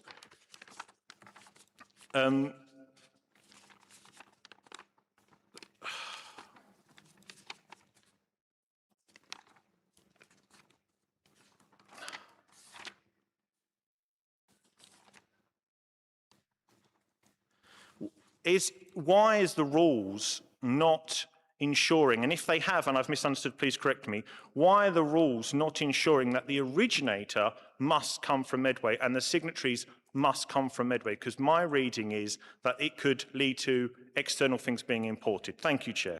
Thank you, Councillor Lammers. Wayne, would you like to respond? Yeah, thank you, Chairperson.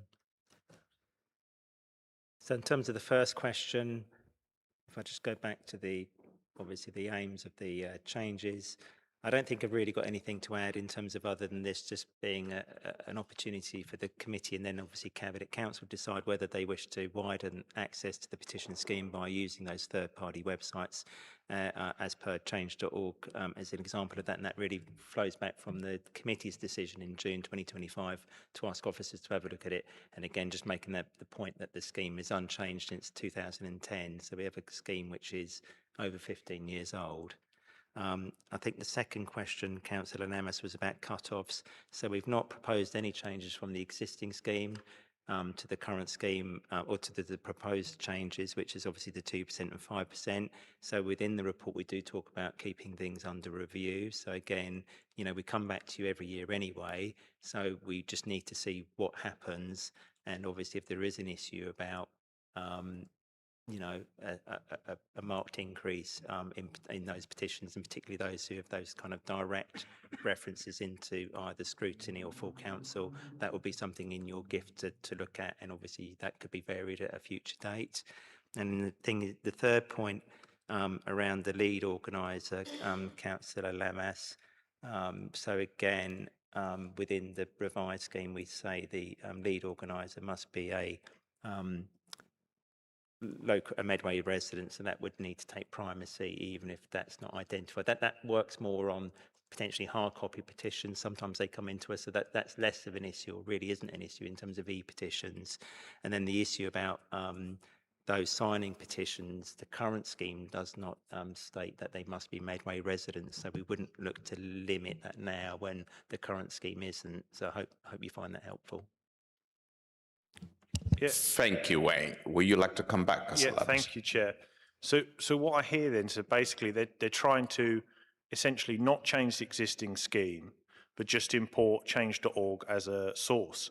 But what I would contend through you, Chair, is that the existing scheme has built-in protections due to geography. The utilisations of third-party sources such as change.org exposes the Council under its current list of rules to be exposed to importing measures from outside the area. So I think the Council needs to look in detail, greater detail, as to how the existing rules could protect against the potential importations of frivolous talking points that this proposal may inadvertently create. Thank you, Councillor Lammers. Councillor Bowen, and then sorry, I've got Councillor Bowen, Councillor Nestorov, Councillor Hockwell, then Councillor Lawrence. Councillor Bowen. Well, I'd just like to say I welcome anything that will make the petition process more accessible and easier for residents. I've had a group of residents at the Watts Armhouse petition refused because it wasn't in the right format, which they'd gone to a lot of trouble putting together. At that point, they gave up. So if this makes the process any easier, I welcome it. Thank you, Councillor Bowen. Councillor Nestorov. Thank you, Chair. Thank you. It's my turn for a long preamble about everything. Maybe based on the science fiction that we're hearing from the other side. Well, point of personal explanation, Chair. What's your point of personal explanation, Councillor Lammers? Or it could be a point of order. I would like to invite Councillor Nesterov to retract his statement that my statements are based on science fiction, when I clearly stated they are based on 8 years of observed experience. Thank you, Councillor Lammers. Okay. Councillor Nesterov, will you retract your statement? Well, here I'm going to say 8 years using a website. Does that mean that for the last 40 years I've been looking at the gazing at the stars? I'm a master astronomer. Councillor Nesterov, will you retract your statement? No, of course I'm not going to. Okay. Using a website for 8 years does not make you an expert in anything. Like, literally, it doesn't. Thank you. Councillor Nesterov, may you carry on with your question? Okay. So, the baseless science fiction opinion from the other side has nothing to do with reality. People like using change.org because it's convenient. That's the only reason. And maybe there are a lot of left-wing points. That's because we are the majority. That's because no one likes your party. Okay, so my question is, I do have some concerns about change.org. I'm sure they're going to be answered, my questions. So, by my understanding, only local residents can sign the petition. Does that mean we're going to get the API from change.org and to cross-check the postcode and names to know that there are residents from Medway signing this? That's my question, basically. Thank you, Councillor Nesterov. Wayne, would you like to respond? Yeah, thank you, Chairperson. So just to answer your question, Councillor Nesterov, the current scheme does not specify that people signing petitions must reside in Medway. So we've never had that rule since 2010, and we're not proposing to include that now. The only change specifically in the new scheme would be to ensure that the lead organiser must be a Medway resident. Okay, yeah. Thank you, Wayne, and thank you, Councillor Nesterov, for your question. Councillor Hackwell. Thank you, Chair, and thank you for the report. A couple of questions, really. I've looked at the current e-petitions that we've got live, and we've got, I think, 7 of them live. They range from signatures to 15, 162, 7, 1, 213, 8 and 6. If we've got really thresholds of 3,000 and 15,000, we're never going to get there in a million years with our own e-petition. And therefore, the whole e-petition thing is not much sense. If there's not that much interest currently in Medway, are we just going to generate Medway's petitions completely outside of Medway? And I have a concern. The other, which is similar to to Councillor Lammers, is that if we do open up to international organisations, we will just get lots of people signing just because they love to sign something. So rather than the real people of Medway that are very few and far between and would never have met those thresholds anyway. Just for a point of clarification, is the percentage of population including the 63,000 young people as well in that population number, or do we say it's only got 2% of adults or 5% of adults, just for a point of clarification, really? Thank you, Councillor Hackwell. Wayne, would you like to respond? Yes, so in that figure, we would just use the overall population of Medway, which is approximately, 292,000 at the moment. So not that we've ever been in that position, but we've not had to take that out of the equation. And I suppose just in terms of context, obviously those 2%, 5% threshold, so if we think about the 2%, that just means a direct referral to scrutiny. However, as Councillor Field has attested to already this evening, the wider e-petition scheme, will facilitate petitions getting to scrutiny in any event. So, it's obviously a member's gift around those kind of thresholds, etc. But the reality is that petitions which have received a response from the director and where they're not satisfied, they have that kind of right of referral to scrutiny in any event. So I think, we're building in, obviously, the review process. You have the annual review.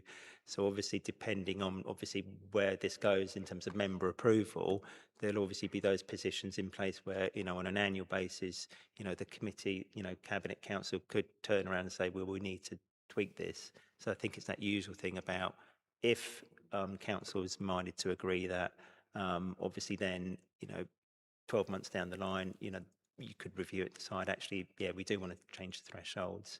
I guess we need to kind of almost test that out But obviously, this is obviously a member decision. Thank you.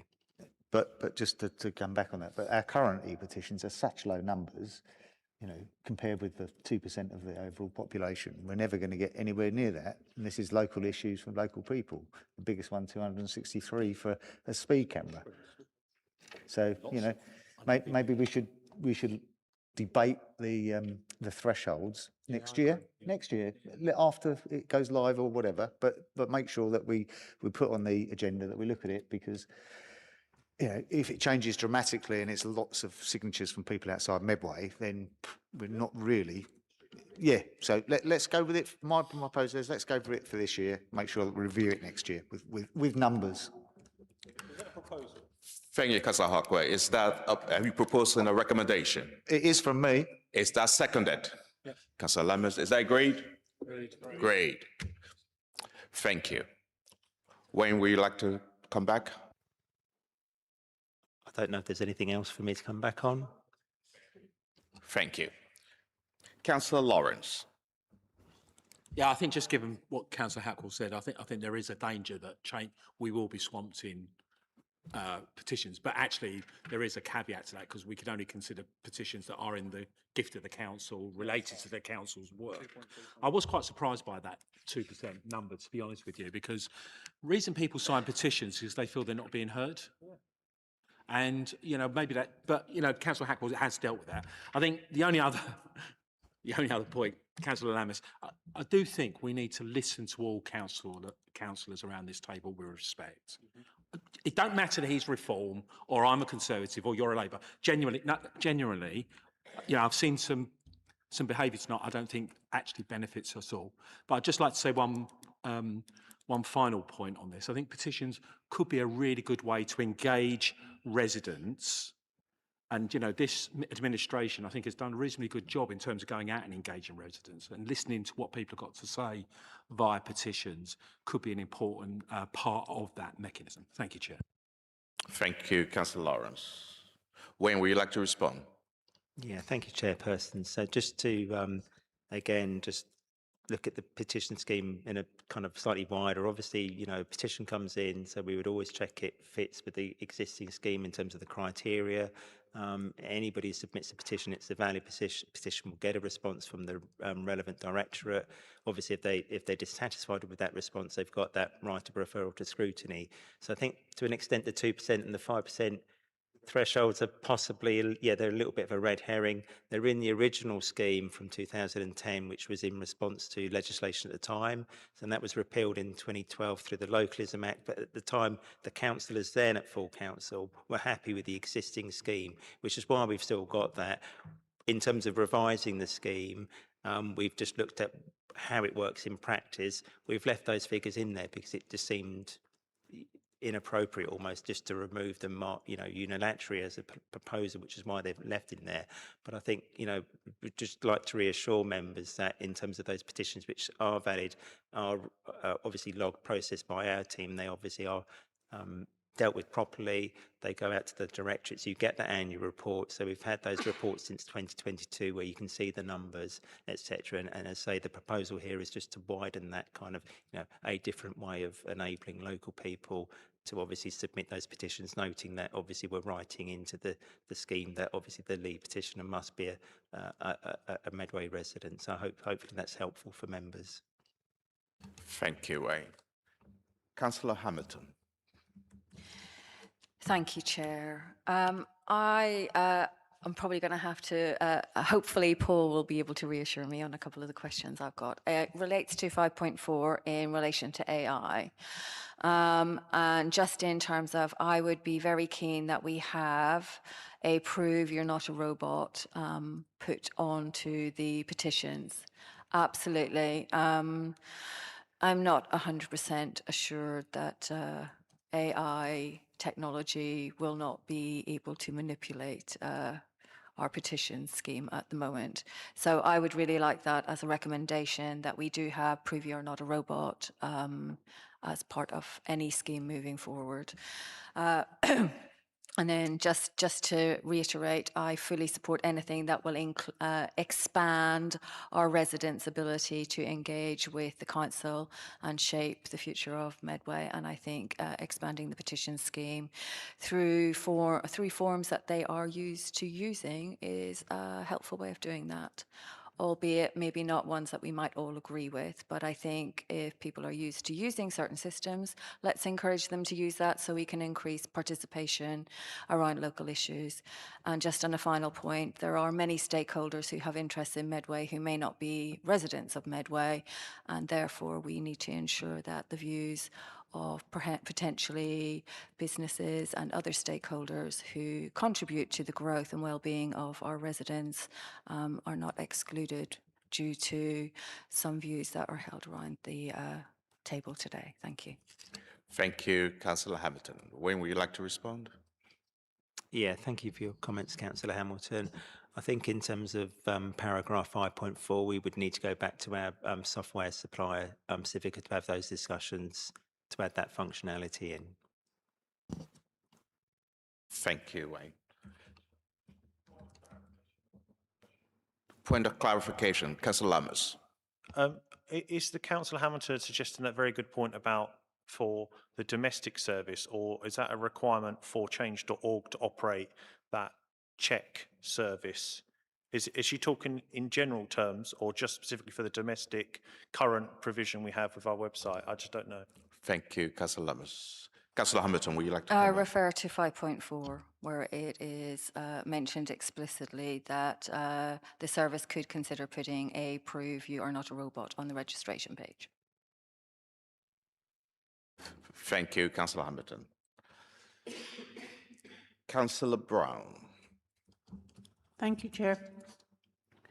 It's not often I agree with Councillor Lawrence, but through you, Chair, I would like an apology for being shouted at and pulled out, and somebody shouting at me who I never shouted at and said that my behaviour was disgraceful. There's been a lot of tough speaking here tonight, and I didn't insult anybody personally, and I didn't even insult their politics.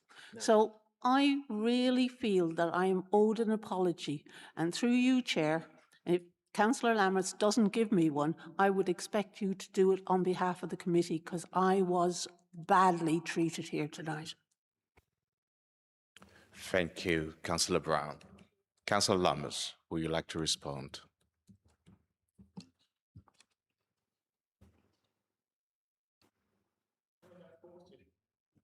Of course, if Councillor Brown is upset, then I would apologise to her, but perhaps also the opposing benches would collectively give me their apology for the constant barracking and interruptions and name-calling and nasty comments that they've done to me tonight and in previous meetings, Chair. Thank you, Councillor Lammers. I apologise to every member who's been shouted out on behalf of the committee. Thank you. Councillor MacDonald. Chair, through you, I'm not going to go on because I don't want Councillor Lawrence to come over here on my side, but I just want to say, it's just a quick one. Let me just say, there is not one councillor, including Councillor Lammers with his group, there's not one of you would say that I don't work cross-party when on any of my committees, right? What I come in on, Councillor Lawrence, through you, Chair, was pretty easy. I just didn't like the left-wing part being thrown at me about a company. Like you all go mad when we say Tories and you... Sorry, can I just... It's not point of order, I'm going to finish. It's just quickly. That's all it was, right? And I asked for an apology, like for us not to be all what's named. So all tied with the same brush. But I work cross-party, and you can ask all your colleagues, always do. So you can say our behaviour is appalling, but no, you wasn't. No, but I'm talking about what Councillor Lawrence says. But you wasn't brought into that conversation when he said that's another left-wing thing, right? Thank you, Councillor MacDonald. Thank you. Councillor Lawrence. Councillor MacDonald, of course you work cross-party. Actually, we all work cross-party as well. In most circumstances, when we are when we're working in committee together, and Councillor Brown will agree with me on this, particularly in Audit Committee, and despite Tuesday's Regeneration Committee, we have. But can I just point out one thing? One of your cabinet members, in the middle of a debate on School Street, called me far right. Right, because actually it was easier to play the man than to deal with the. So it does work both ways. I think we just need to treat each other with a bit of respect. We actually represent our constituents by being here. That's all the. Thank you. Thank you, members. Thank you. I don't have any other Point member. of information and a point of clarity. Point of order. Sorry, Councillor Brown. Point of clarity. I was the person that was looked at and spoken to, that it was my behaviour was atrocious. I mean, we only have to listen to the recording, and it is not acceptable in any committee. I have never done this to anybody in my life, and I don't expect it to be done when I'm representing my residents. Thank you, Councillor Brown. Vice Chair. Thank you, Chair. Let's start again. I move the recommendation at page 41. The committee is asked to consider the revised petition scheme as set out in Appendix B to the report and submit any comments to Cabinet, of which we have two. One is the suggestion to review thresholds within 12 months of the scheme, and the second is that Democratic Services to confirm functionality options to put a preview or not a robot on the registration page. Is that seconded? Councillor Bowen is agreed. Thank you. That brings us on to agenda item 7, which is the Revenue Budget Monitoring Round 3, 2025-2026. I will ask Head of Revenue Accounts, Dave Reynolds, to introduce the report. As alluded to earlier by the leader of the council, Dave, this will be Dave's last meeting before he leaves Medway.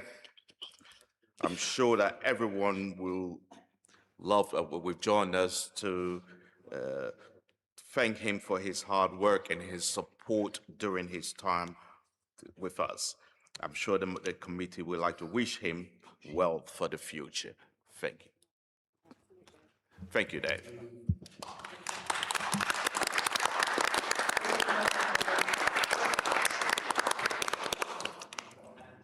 Thanks for the kind words. I do appreciate it.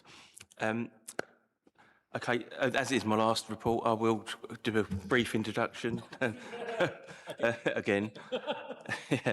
So this report was reported to Cabinet on the 10th of February, and it kind of summarises the budget monitoring position considered by Director of Management teams for the third round of budget monitoring for 25-26. As the report says, there was a reported overspend across the council of 15.6 million, although that is mitigated through the use of capital receipts under flexibility through the use of capital receipts under flexibilities and the use of declassified earmark reserves to bring that forecast down to just under £10 million. Within that overall overspend, the area within the remit of this committee is an overspend of around £3.6 million. Obviously, we've had some discussion already earlier this evening about some of the points in holding the leader to account, so happy to take any further questions. Thank you, Dave. Councillor Huckwell. Thank you, Chair. I'd just like to make a point before we start asking questions. And really, Steve, I think I made the point last time we reviewed the round 2, that next week it's the end of the year. And we are looking at this report so late that I don't really see the value of looking at a report when we've got less than a year before we close the books for the year. So can we please look for next year to make sure that we look at these reports sooner rather than later? Because I feel as though we're going to waste our breath tonight on both this one and the next one because we close the books next week. So I'd just like to make that statement before we start. Thank you. Thank you, Councillor Huckwell. Dave, would you like to respond to that?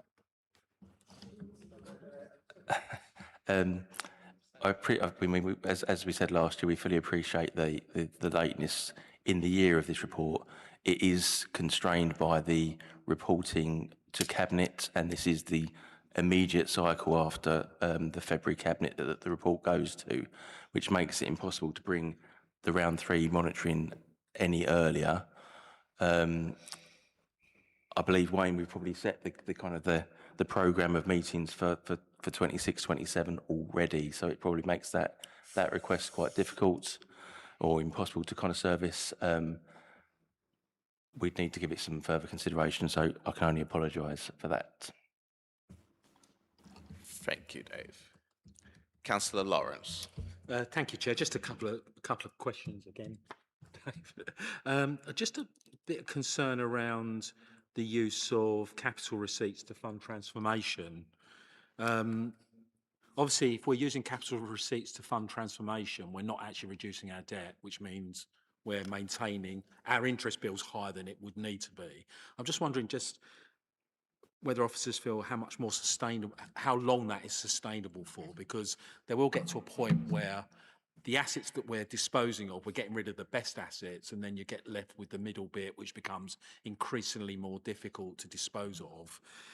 So there's that question. Just one other question to ask is the £300,000 overspend in benefits. How much longer is that going to continue for? Because I know it's funded by an offset in underspend in other costs, but you know, we've discussed it at audit and here about Phil's struggles in getting people, and we can't continue to use vacancies to offset other bills. It doesn't seem particularly sustainable to me. Thank you, Chair. Thank you, Councillor Lawrence. Phil, would you like to come in? Yeah, thank you, Chair. So the two questions there, sustainability of capital receipts. So we've deliberately, and this is the decision that the administration's taken, used capital receipts to invest in transformation, because the view is that by investing in transformation, that's the only way to achieve longer term financial sustainability. Now, we can't keep doing that forever. And as I've said before, there's got to come a point where that investment in transformation and change and investment in prevention and demand management starts to pay dividends and we achieve financial sustainability. But so yes, you're absolutely right. It can't be a way of propping up the base budget indefinitely. And as we've indicated, it's the administration's aspiration to set a balanced budget for 27-28 without recourse to EFS, and therefore, and that goes for use of reserves, that goes for the use of capital receipts. You know, we're trying to get to a place where we're, you know, turning the tide and setting a balanced budget within the annual resources that we get. Now, the other question you asked about was the pressure on benefits. It is a fact that with UC and migration to UC, the council is left with the most complex and challenging caseload. And the fact is, it doesn't attract 100% subsidy, so there will always be a gap. Now, we need to address that gap year on year by funding the pressure in the MTFO. But what we have been on the pilot for the SHIP programme, and there are reforms to supported accommodation coming, which means that licensed properties will start, if they go through, will attract 100% subsidy, and we're hopeful that that will address the gap. But we're still waiting for that legislation to go through. Thank you, Phil. We like to come back. Yeah, just a very quick follow-up. Just on the use of capital receipts to fund transformation. Clearly, we want to use that transformation. You know, Medway 2.0 is absolutely a part of that. But are you confident that we are making savings? You know, because for me, I understand the point. Lots of organisations use capital receipts. They capitalise those. So are you confident that we are making the savings? Okay, and the other thing is there any danger of a change in policy from government that would stop or, you know, force you to really classify that capitalisation, what can be capitalised? Because there's a fine line, isn't there? Thank you. Phil or Dave, for you. Am I confident that it will deliver the savings? I mean, we believe that the things we're investing in are the right things to invest in, which is use of automation and AI. We're investing in, obviously, the biggest chunk of the budget is adult social care, children's care. We're investing in prevention and demand management. There's a cross council group of officers that are looking at this kind of thing. So yes, I think they are the right things to be investing in. I mean, to ally that with an improved settlement, and it does give me greater confidence that we will achieve financial sustainability over the medium term. Sorry, what's the second bit of the question?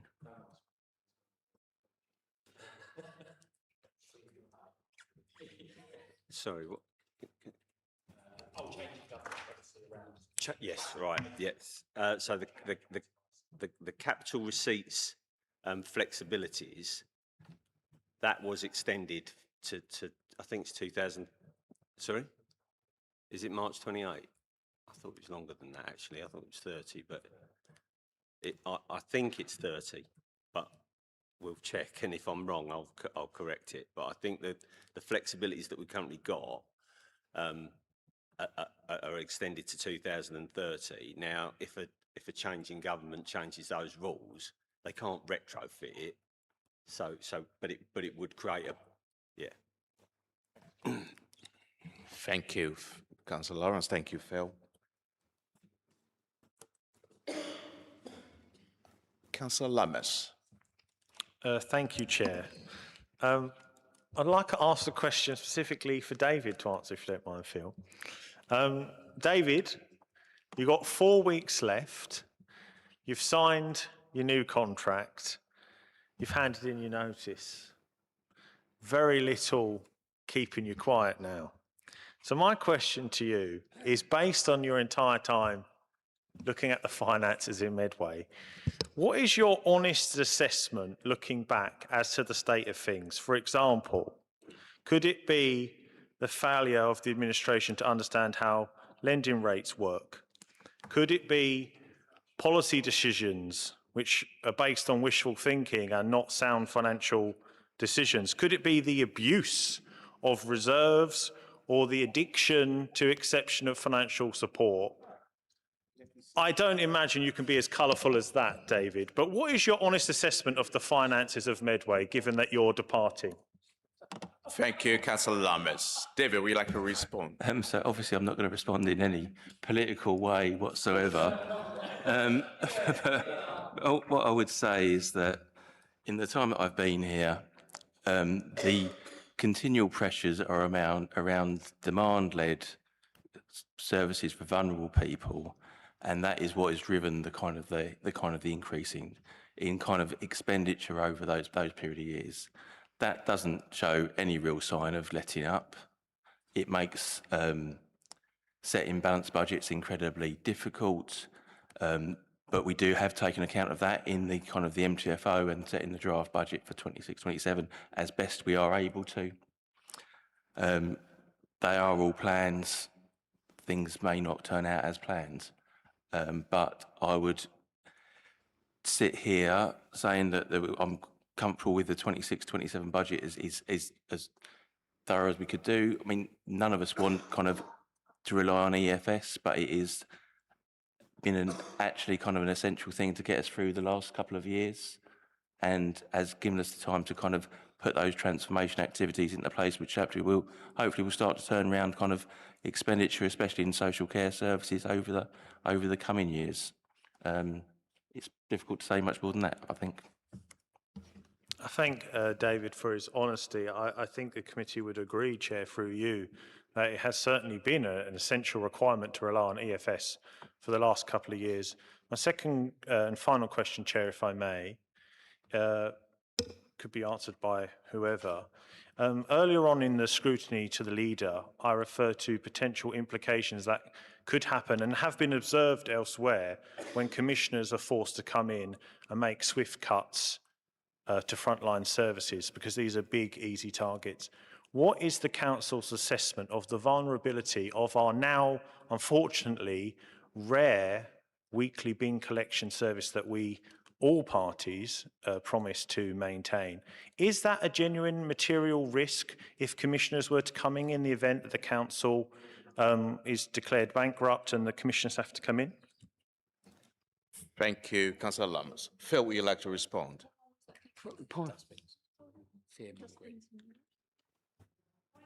I mean, this these comments cannot be answered by officers, surely. These are comments and hypotheses that haven't yet come to pass. I'm not sure how useful they are to actually do the comment and the scrutiny of these outturns from Q3, Chair. I'm not sure how officers can possibly answer these. Phil, would you like to respond?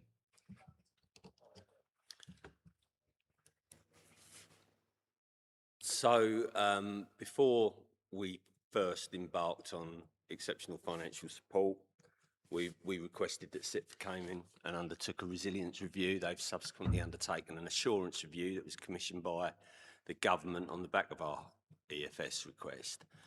And no trade secret here, because we published the report. It's on the website. They did make reference to the administration having to make tough decisions.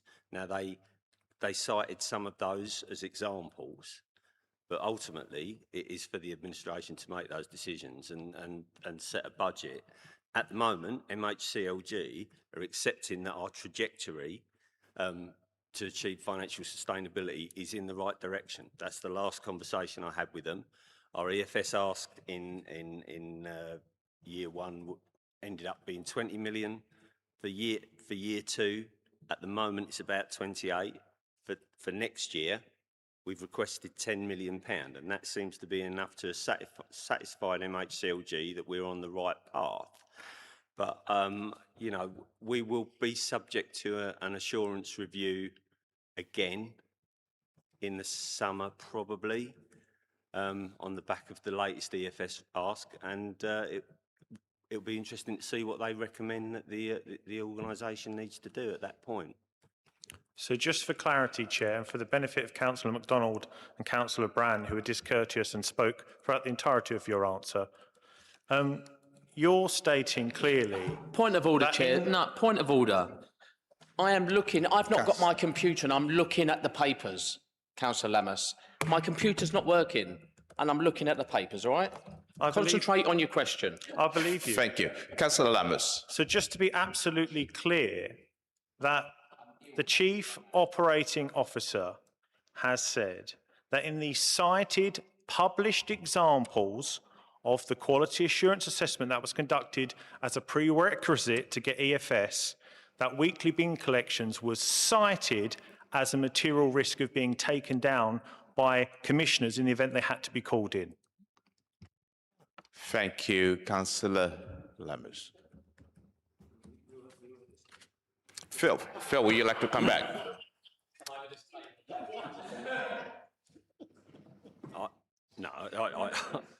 I didn't say that. I said that SIPF cited that as an example of one of the tough decisions that the administration should consider. But at this stage, no one's sending commissioners in, and the MHCLG is trusting the administration to take the decisions necessary to achieve long-term financial sustainability. That's what I said, essentially. Thank you, Phil. Any member? Well, just one from me, Phil. How accurate, Phil and Dave, have past in-year financial focus been, particularly in high pressures areas? And what improvement have been made to in-year monitoring to increase accuracy? And are there any further interventions required to strengthen financial control? Okay, so the principal measure that we introduced in the last year is that we moved to monthly monitoring. What we're experiencing what that has done is has strengthened management's focus on looking at the numbers. They're looking at their projections on a more regular basis. They're reviewing actual spend on a more regular basis. What we're experiencing now is a tension between the frequency of monitoring and the onerous nature, therefore, the reporting requirements beyond that. And I think we need to, we're going to have another look at the monitoring process, because whilst it's vital and really important that services are reviewing their forecast and looking at their expenditure on a frequent basis, the organisation isn't geared up to service the reporting requirements. So that's the review that we're going to undertake. But certainly, I think that weekly monitoring has increased the focus. And actually, whilst it's not a good news position, the forecasts aren't shifting as much between quarters as they have done in previous years. So does that mean, I mean, the one area that is still really volatile is adult social care. You know, that's always going to be the case. So does that help? Thank you, Phil. Very helpful. Vice Chair.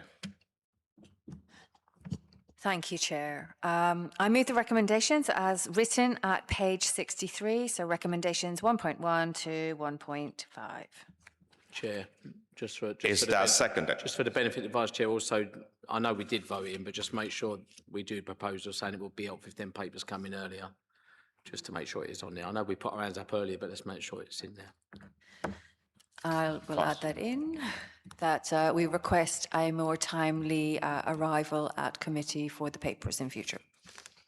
Is that seconded? Councillor MacDonald, is that agreed? Great. Okay, that brings us on to agenda item 8, which is the capital budget monitoring round 3, 2025-2026.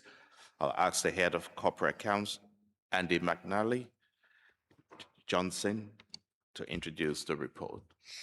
Thank you, Chair. I'll keep this pretty brief. Dave has already spoken about the governance process of where round 3 went.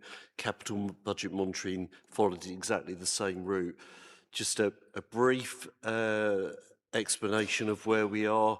Overall, there's a projected overspend across the authority at round 3 of 177,000 against a total budget of 333 million. But within the schemes under the responsibility of this particular committee, they are projected to come in within their budget, which is a very small budget of 138,000. Happy to take any questions that members may have. Thank you. Councillor Lammers. Thank you, Chair. And through you, I'd like to exercise this committee's privileged ability to look across scope. So my question really is about the difference between capital and revenue. And I think it's important because in the cracks lies insufficient scrutiny. Abbey Road, for example, a road in a Labour ward, is in a terrible state of affairs. Yet the funding pool that is capital, that relates to resurfacing, comes from government with handed down requirements that we cannot change. Whereas we could tackle that issue through revenue expenditure, which we can obviously exercise more greater control over. So my question is, in the difference between revenue and capital expenditure, which form of expenditure is most appropriate to addressing desperate local needs such as Abbey Road? Thank you. Thank you, Councillor Lammers. Would you like to respond, Andy? Yeah, if we take the specific area of highways and the maintenance, the budgets are built around mainly the funding through government, and they provide us with both capital grants and revenue grants. And it's through that basis that obviously that's how the budgets are set. Generally, capital, the nature of capital is to either produce or enhance an asset. And by enhance, I mean it could be anything like making that asset, improving that asset, even giving it an extended life. So I think certainly when we're talking around highways, there are lots of different nuances there. And what I'd say is it's a national issue with the state of highways. There's no highways authority in the land that would be able to turn around and say that they haven't got issues there that obviously their local residents would have to face. I think what the authority does is it acts within the Highways Act, and it carries out regular and I know this through the insurance processes that my team has to go through. It carries out regular inspections, and obviously it grades those, and it deals with sort of reactive repairs as it can.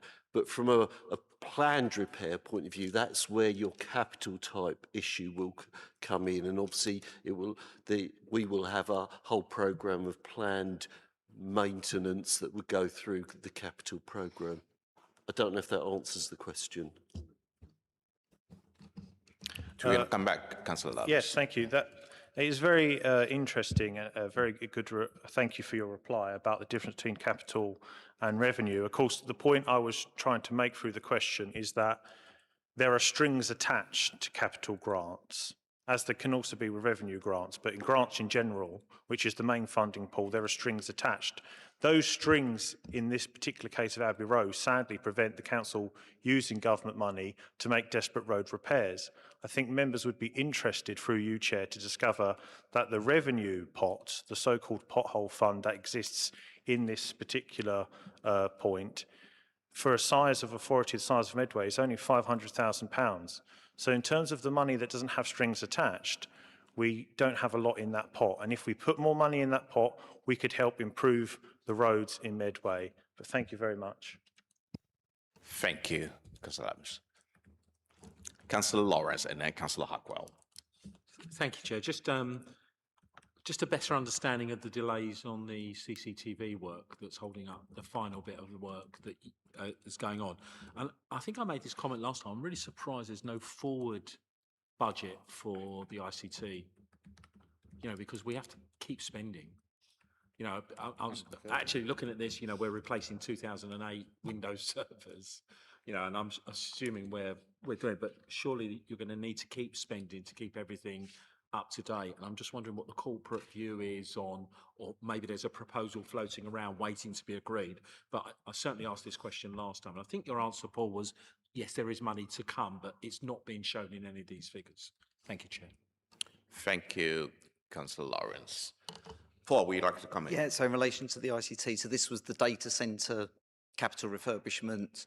The last bit to do was the flooring. The flooring got delayed, not because of problems with the CCTV. We were moving the Kindy CCTV bunker into Gunwharf. That's now been completed, and I'm pleased to say, since the report was done, the flooring's now been completed. So the data centre visually is done. We're just looking at some humidity and temperature monitoring that we could put in as part of that programme for this particular piece of work. The ongoing capital investment into ICT and infrastructure is something that we look at on an ongoing schedule, so with the capital programme moving forward. Thank you, Paul. Just so there is no, because based on this report, there is no further spending on capital in the ICT area. Is that, I'm reading that right also? Thank you. Thank you. Phil, do you want to come in? Yeah, thank you, Chair. So I think the issue we've got with our capital programme, and this is the difference between the capital strategy and the capital programme, right? So if you go back to the capital strategy that we present, when did we do it? About October, November time, wasn't it? That articulated our requirements and our aspirations as an organisation to invest in capital assets, and the IT programme was reflected in, or the requirements were reflected in that capital strategy. But obviously we can't put that in the programme unless we know how we're going to pay for it. And I think a fundamental problem for us is that we have had no certainty over the funding that we've got available, especially when you're talking about ICT. We tend not to get grant funding for ICT. It has to be funded from borrowing. That's the only way we can invest in ICT. So until I know how much money I'm dealing with, now we're in a place where we've got a 3-year settlement. So it's my aspiration. I was talking to Andy during his target setting meeting yesterday about the need to, in parallel with revenue budget, set a capital programme that is set over the medium term, and in that, ICT will be one of the asset bases that we need to consider in that programme. Thank you, Phil. Councillor Hackwell. Thank you, Chair. Just one point of clarification for me. I read in 4.1 that we're projecting an overspend of 177,000, and it was only 58,000 in round 2, which is like a 200% increase in overspend. First question is, it's all in adult social care, so children and adults. So what has actually caused that to be so vastly different? And the third, because it's capital, this is not revenue, this is not about social workers and all the rest of it. And the third is, how confident are we that the year end is not going to have another 200% overspending capital? Thank you, Councillor Howard. Dave, would you like to respond? Oh, Andy, sorry. Yeah, I mean, in effect, it's not within the remit of this actual committee, but in when we took this to, I think, Children and Young Persons Committee, because that's where it related to, there were other factors that were coming in where we will be able to bring that back in on target. But the nature of capital schemes, if we can just talk generally, is there will be from time to time things that happen that were not expected when the scheme was originally drawn up. And so there will obviously be things that happen that may cause at various points us to say there's likelihood of an overspend. However, officers work very closely together to make sure we can mitigate where that is. So we're reporting at a point in time. If I was coming back to you today and at year end, we will bring that back in on budget, because we'll move funding around appropriately, because there will be other schemes that maybe don't need that funding, if that helps. Thank you, Andy. Just one for me with regards to capital projects. I mean, have any project been paused or rescheduled or rescoped due to the current financial constraint that we may not be aware of?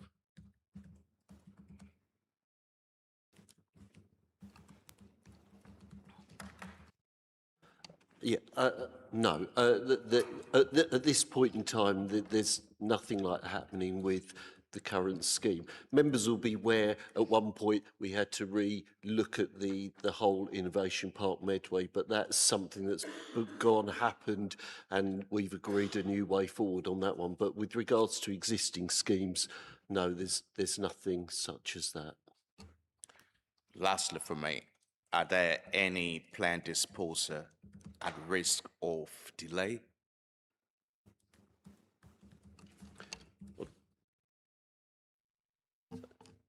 So our disposal programme has delivered much more quickly and much more significant sums than the original report suggested. So on that basis, the answer is no. I mean, I don't think we were very explicit about when we expected individual capital receipts to come in anyway. We just declared a number of assets surplus, and then it was delegated to the director and his team to dispose of those assets. But obviously the receipts that we've generated in the current year and are projected for next year is at a much faster rate than we were anticipating. Thank you, Phil. I don't have another member. Vice Chair. I move the recommendation at page 73. The Business Support and Digital Overview and Scrutiny Committee is asked to note the results of the third round of capital budget monitoring for 2025-26. Thank you. Is that seconded? Councillor Field. Is that agreed? Agreed. That brings us on to item 9, which is the One Medway Council Plan Performance Monitoring Report and Strategic Risk Summary. Our Chief Information Officer, Paul Boyd, to introduce the report. Paul. Thank you, Chair. So this report summarises the council plan programmes that fall under the remit of this committee, and it also presents the Q3 reporting for the Strategic Risk Register. I would draw members' attention to the narrative within the indicators, because all of the targets currently are annual targets, so it's always difficult to provide in-year comparisons. And I've noted this has been across all of the committees, and it's something that we're building a new system to fix, and would propose a member task group to look at this very issue, because we want to be transparent and show all of the measures for when we're going to report them. But of course, if the target is a year target and we're not at the end of the year, it's pointless drawing a graph that just shows 2 blocks in it. So the narrative does provide the information for scrutiny and discussion, and then the new reporting system will enable us to provide much richer information that members can interrogate even in between meetings. Thank you, Paul. Any member? Councillor Lammers. Thank you, Chair. I welcome the idea of additional data coming through so that we can improve scrutiny in year. I think that's a very welcome thing to do. I have a question, but I have a question beforehand that I need to ask. It's all right.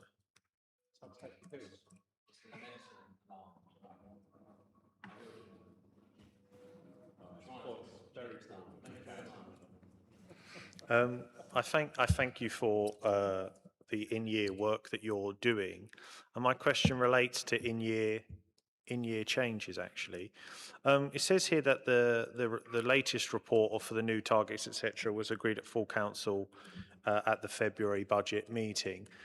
My first question is that the one that agreed to? Is this the correct place where they agreed for in-year new targets and changes to be made by the leader in conjunction with the chief executive? Does that relate to this? Yes, it would be the performance measures within. So I just think I would just like the committee to note that I think it's very strange for once the council has agreed to targets for them to be measured against, to confer the power to the chief executive in conjunction with the leader of the council to create additional targets in year of their own choosing, which could lead to the accusations of marking their own homework. I don't think that was a good thing. I know that's been accepted, but I think the committee, when they're looking at in-year data and review that this report aims to help achieve, considers that some of the targets they may be analysing in the future may be against KPIs that have been brought in after the fact. So we need to bear that in mind now. Thank you, Councillor Lammers. Councillor Hackwell. Thank you, Chair. Just a question, Paul. We note in the report that since the baseline in 2019-20, that telephone calls have gone down by 40%, which has always been the aim, to drive people digitally. I just wonder whether we've done actually any sort of test to see whether people have actually started using digital, or they've just got so fed up of not having the phone answered that they've given up ringing us. So I'd like to know whether we've done any surveys or got some feedback from testing groups or whatever, just to think that is a good thing rather than a bad thing. Thank you, Councillor Hackwell. Paul, would you like to respond? Yeah, so it's really important within these measures, and there's 4, all relating to the same kind of topic, but it was reducing telephone calls, making sure our online offer is accessible, easy to use and effective. And I'm pleased to say the first survey that we did, which feeds into these factors, achieved the 80% target that we'd set for the end of the plan. So we hope to build on that already with the new forms that will be in place by April. But that was the first survey that we did in year, and the results of that are really positive.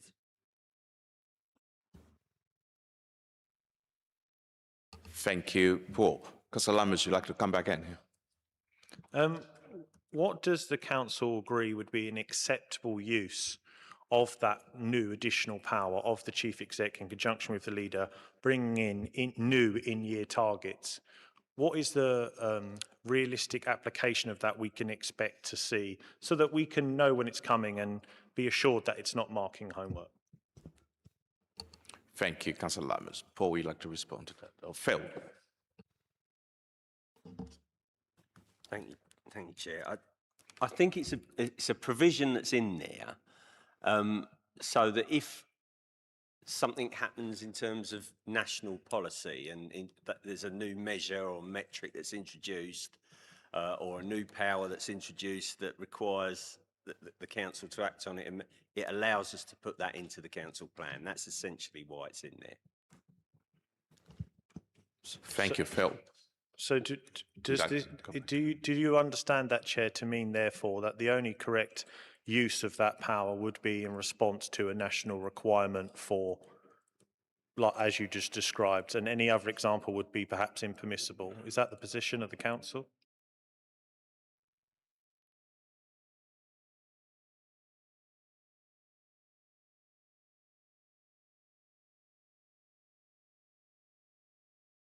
Phil, would you like to come back? Sorry, I was just referring back to the council report because I didn't have it open in front of me.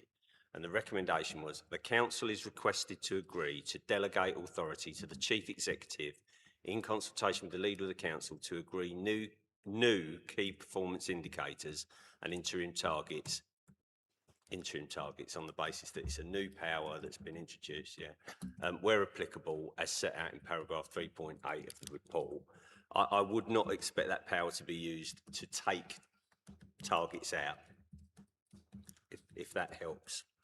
So I think we can take from the answer, Chair, that there is no constitutional requirement for that power to be restricted. The exercise is based on fair judgment, so we'd have to keep an eye on that as part of our regular scrutiny. Thank you. Thank you, Councillor Lammers. Do I have any other member? Sorry, Paul, you wanted to come in first. Yeah, I was just going to say that is one of the reasons, and I know it is a frustration, but that's one of the reasons we always show all of the indicators, even if there's no data, so it's transparent, they're all there, we're not picking and choosing, and that might be something we want the member task group to reconsider, because that would save us presenting empty data, but at the moment we show everything for that very reason. You can see all of the indicators, we're reporting on them, whether there's data there or not. Thank you, Paul. Just one from me before we go to Vice Chair. I couldn't find in hierarchy, I should say, in terms of strategic risk. So, what would you say is the top strategic risk currently facing the council in Q3, and have any risk escalated since Q2? So no risks have escalated since the last quarter.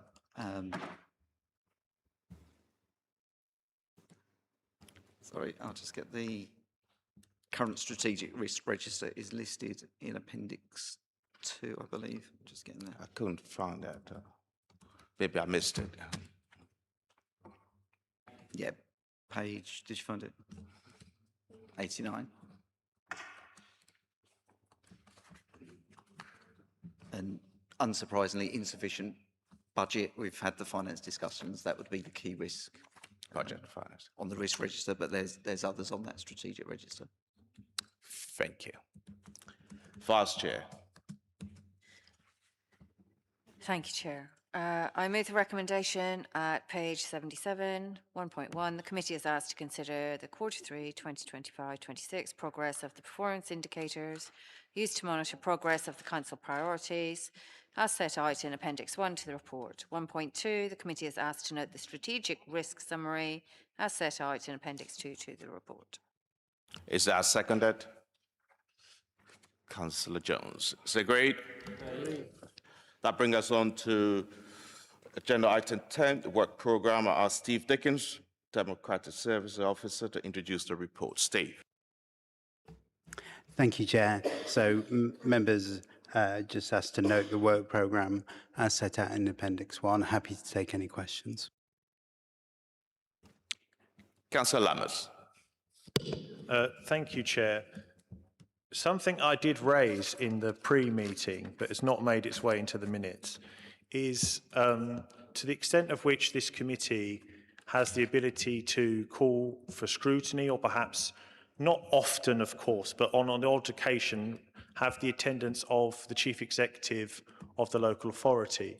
The reason why I say that is because if members are perhaps paying attention, one of the things that may be of interest to members is how much power is actually conferred in the chief executive for specific chief executive remits. For example, with local government reorganisation, there are lots of roles and responsibilities that relate to that confer directly on the chief executive officer. There are special privileged powers, such as the one we formally just discussed, about bringing in new in-year targets for our main KPI system, the One Medway plan.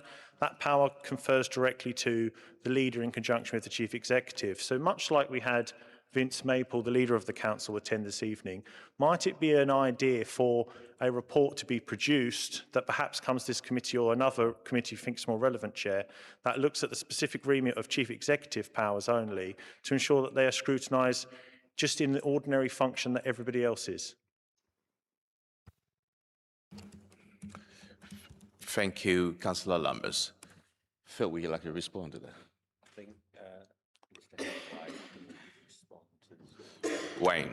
Yeah, so thank you, Chairperson. Thank you, Councillor Lammers. So obviously we have a council constitution, we have an employee delegation scheme. So obviously, you know, roles and responsibilities assigned either on executive functions to the cabinet or obviously on full council, the non-exec side. Obviously, a number of those functions, if you like, will be delegated to officers as set out in the Constitution to undertake those tasks. And similarly, on the cabinet side, you know, the functions lie with the leader of the council and the cabinet, but of course, on a day-to-day basis, obviously then a number of those functions will be delegated again to officers as set out in the delegation scheme. So obviously Richard Hicks is our chief executive. He's the head of paid service in terms of using his statutory title. And obviously he's kind of responsible for delivering basically the policies, services, obviously agreed by councillors. So I think that's the kind of starting point for all of this, if that's helpful. Obviously, it's usual for cabinet members to be held to account at scrutiny meetings. Obviously, if I'm thinking about the chief executive, obviously he's kind of carrying out the functions which have been agreed by cabinet or by full council. So, you know, it's kind of usual for councillors to be held to account for their performance. Obviously, it's for officers to undertake those performances, and obviously there are other processes in place around officers and obviously their performance, if you know, depending on the nature of the inquiry. So I don't know if that's helpful as a starting point. Thank you, Wayne. Councillor Lammers, would you like to come back? Yeah. Would it therefore be the correct understanding then that any scrutiny of a chief executive reserve matter, of which there are more than people realise, statutory ones, very important ones, is it therefore the case then that my correct understanding is that scrutiny of those specific remits that fall upon the chief executive alone have to go through the leader of the council, essentially through ordinary scrutiny of the leader of the council? Is that the position? Wayne, would you like to come back? I think this might be something we might want to take away. We have our kind of informal next ONS meeting in April, to which you're invited. It might be useful to have that kind of offline discussion in the first instance. And obviously we can think about how we want to take this forward. Really, you know, I don't know if that's helpful. Thank you, Wayne. Phil. Yeah, thank you, Chair. I think the objective answer to your question is you need to refer to the Constitution, Chapter 4, Part 5, the Overview and Scrutiny Rules, and Section 13, hang on, let me get to it, 13 says this: members and employees give an account. Any overview and scrutiny committee or subcommittee may scrutinise and review decisions made or actions taken in connection with the discharge of any council functions.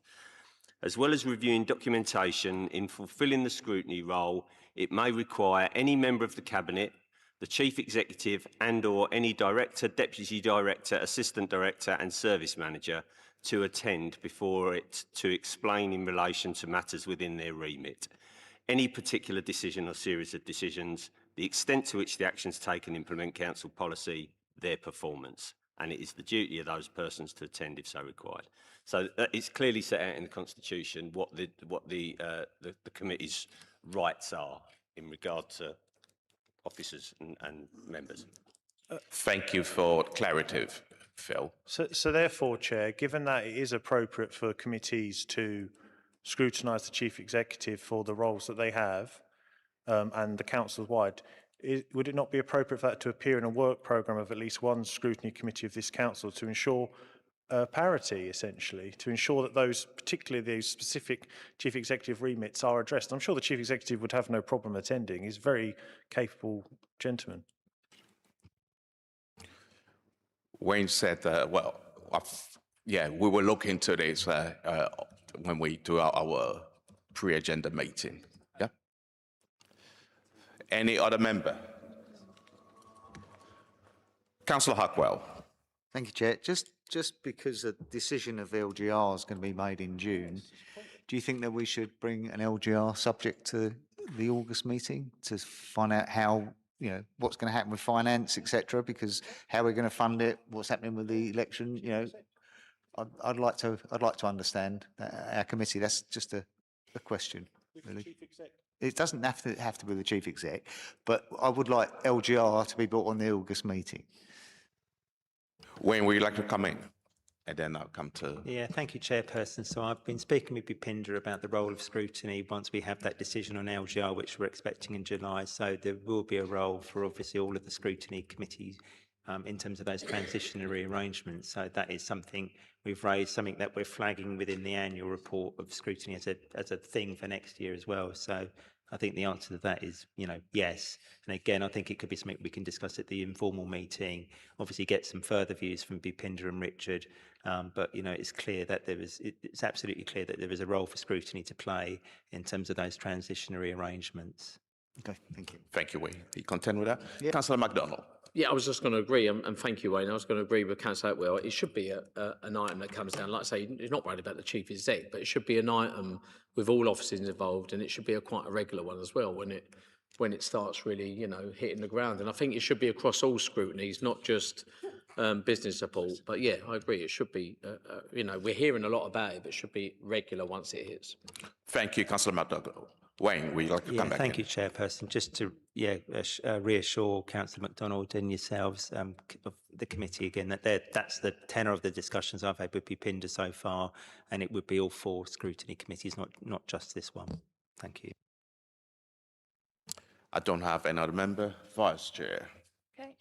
I move the recommendations at page 97, 1.1 to 1.4.2, and note that there will be a number of items discussed here that will be raised at the informal chair and vice chairs meeting next week.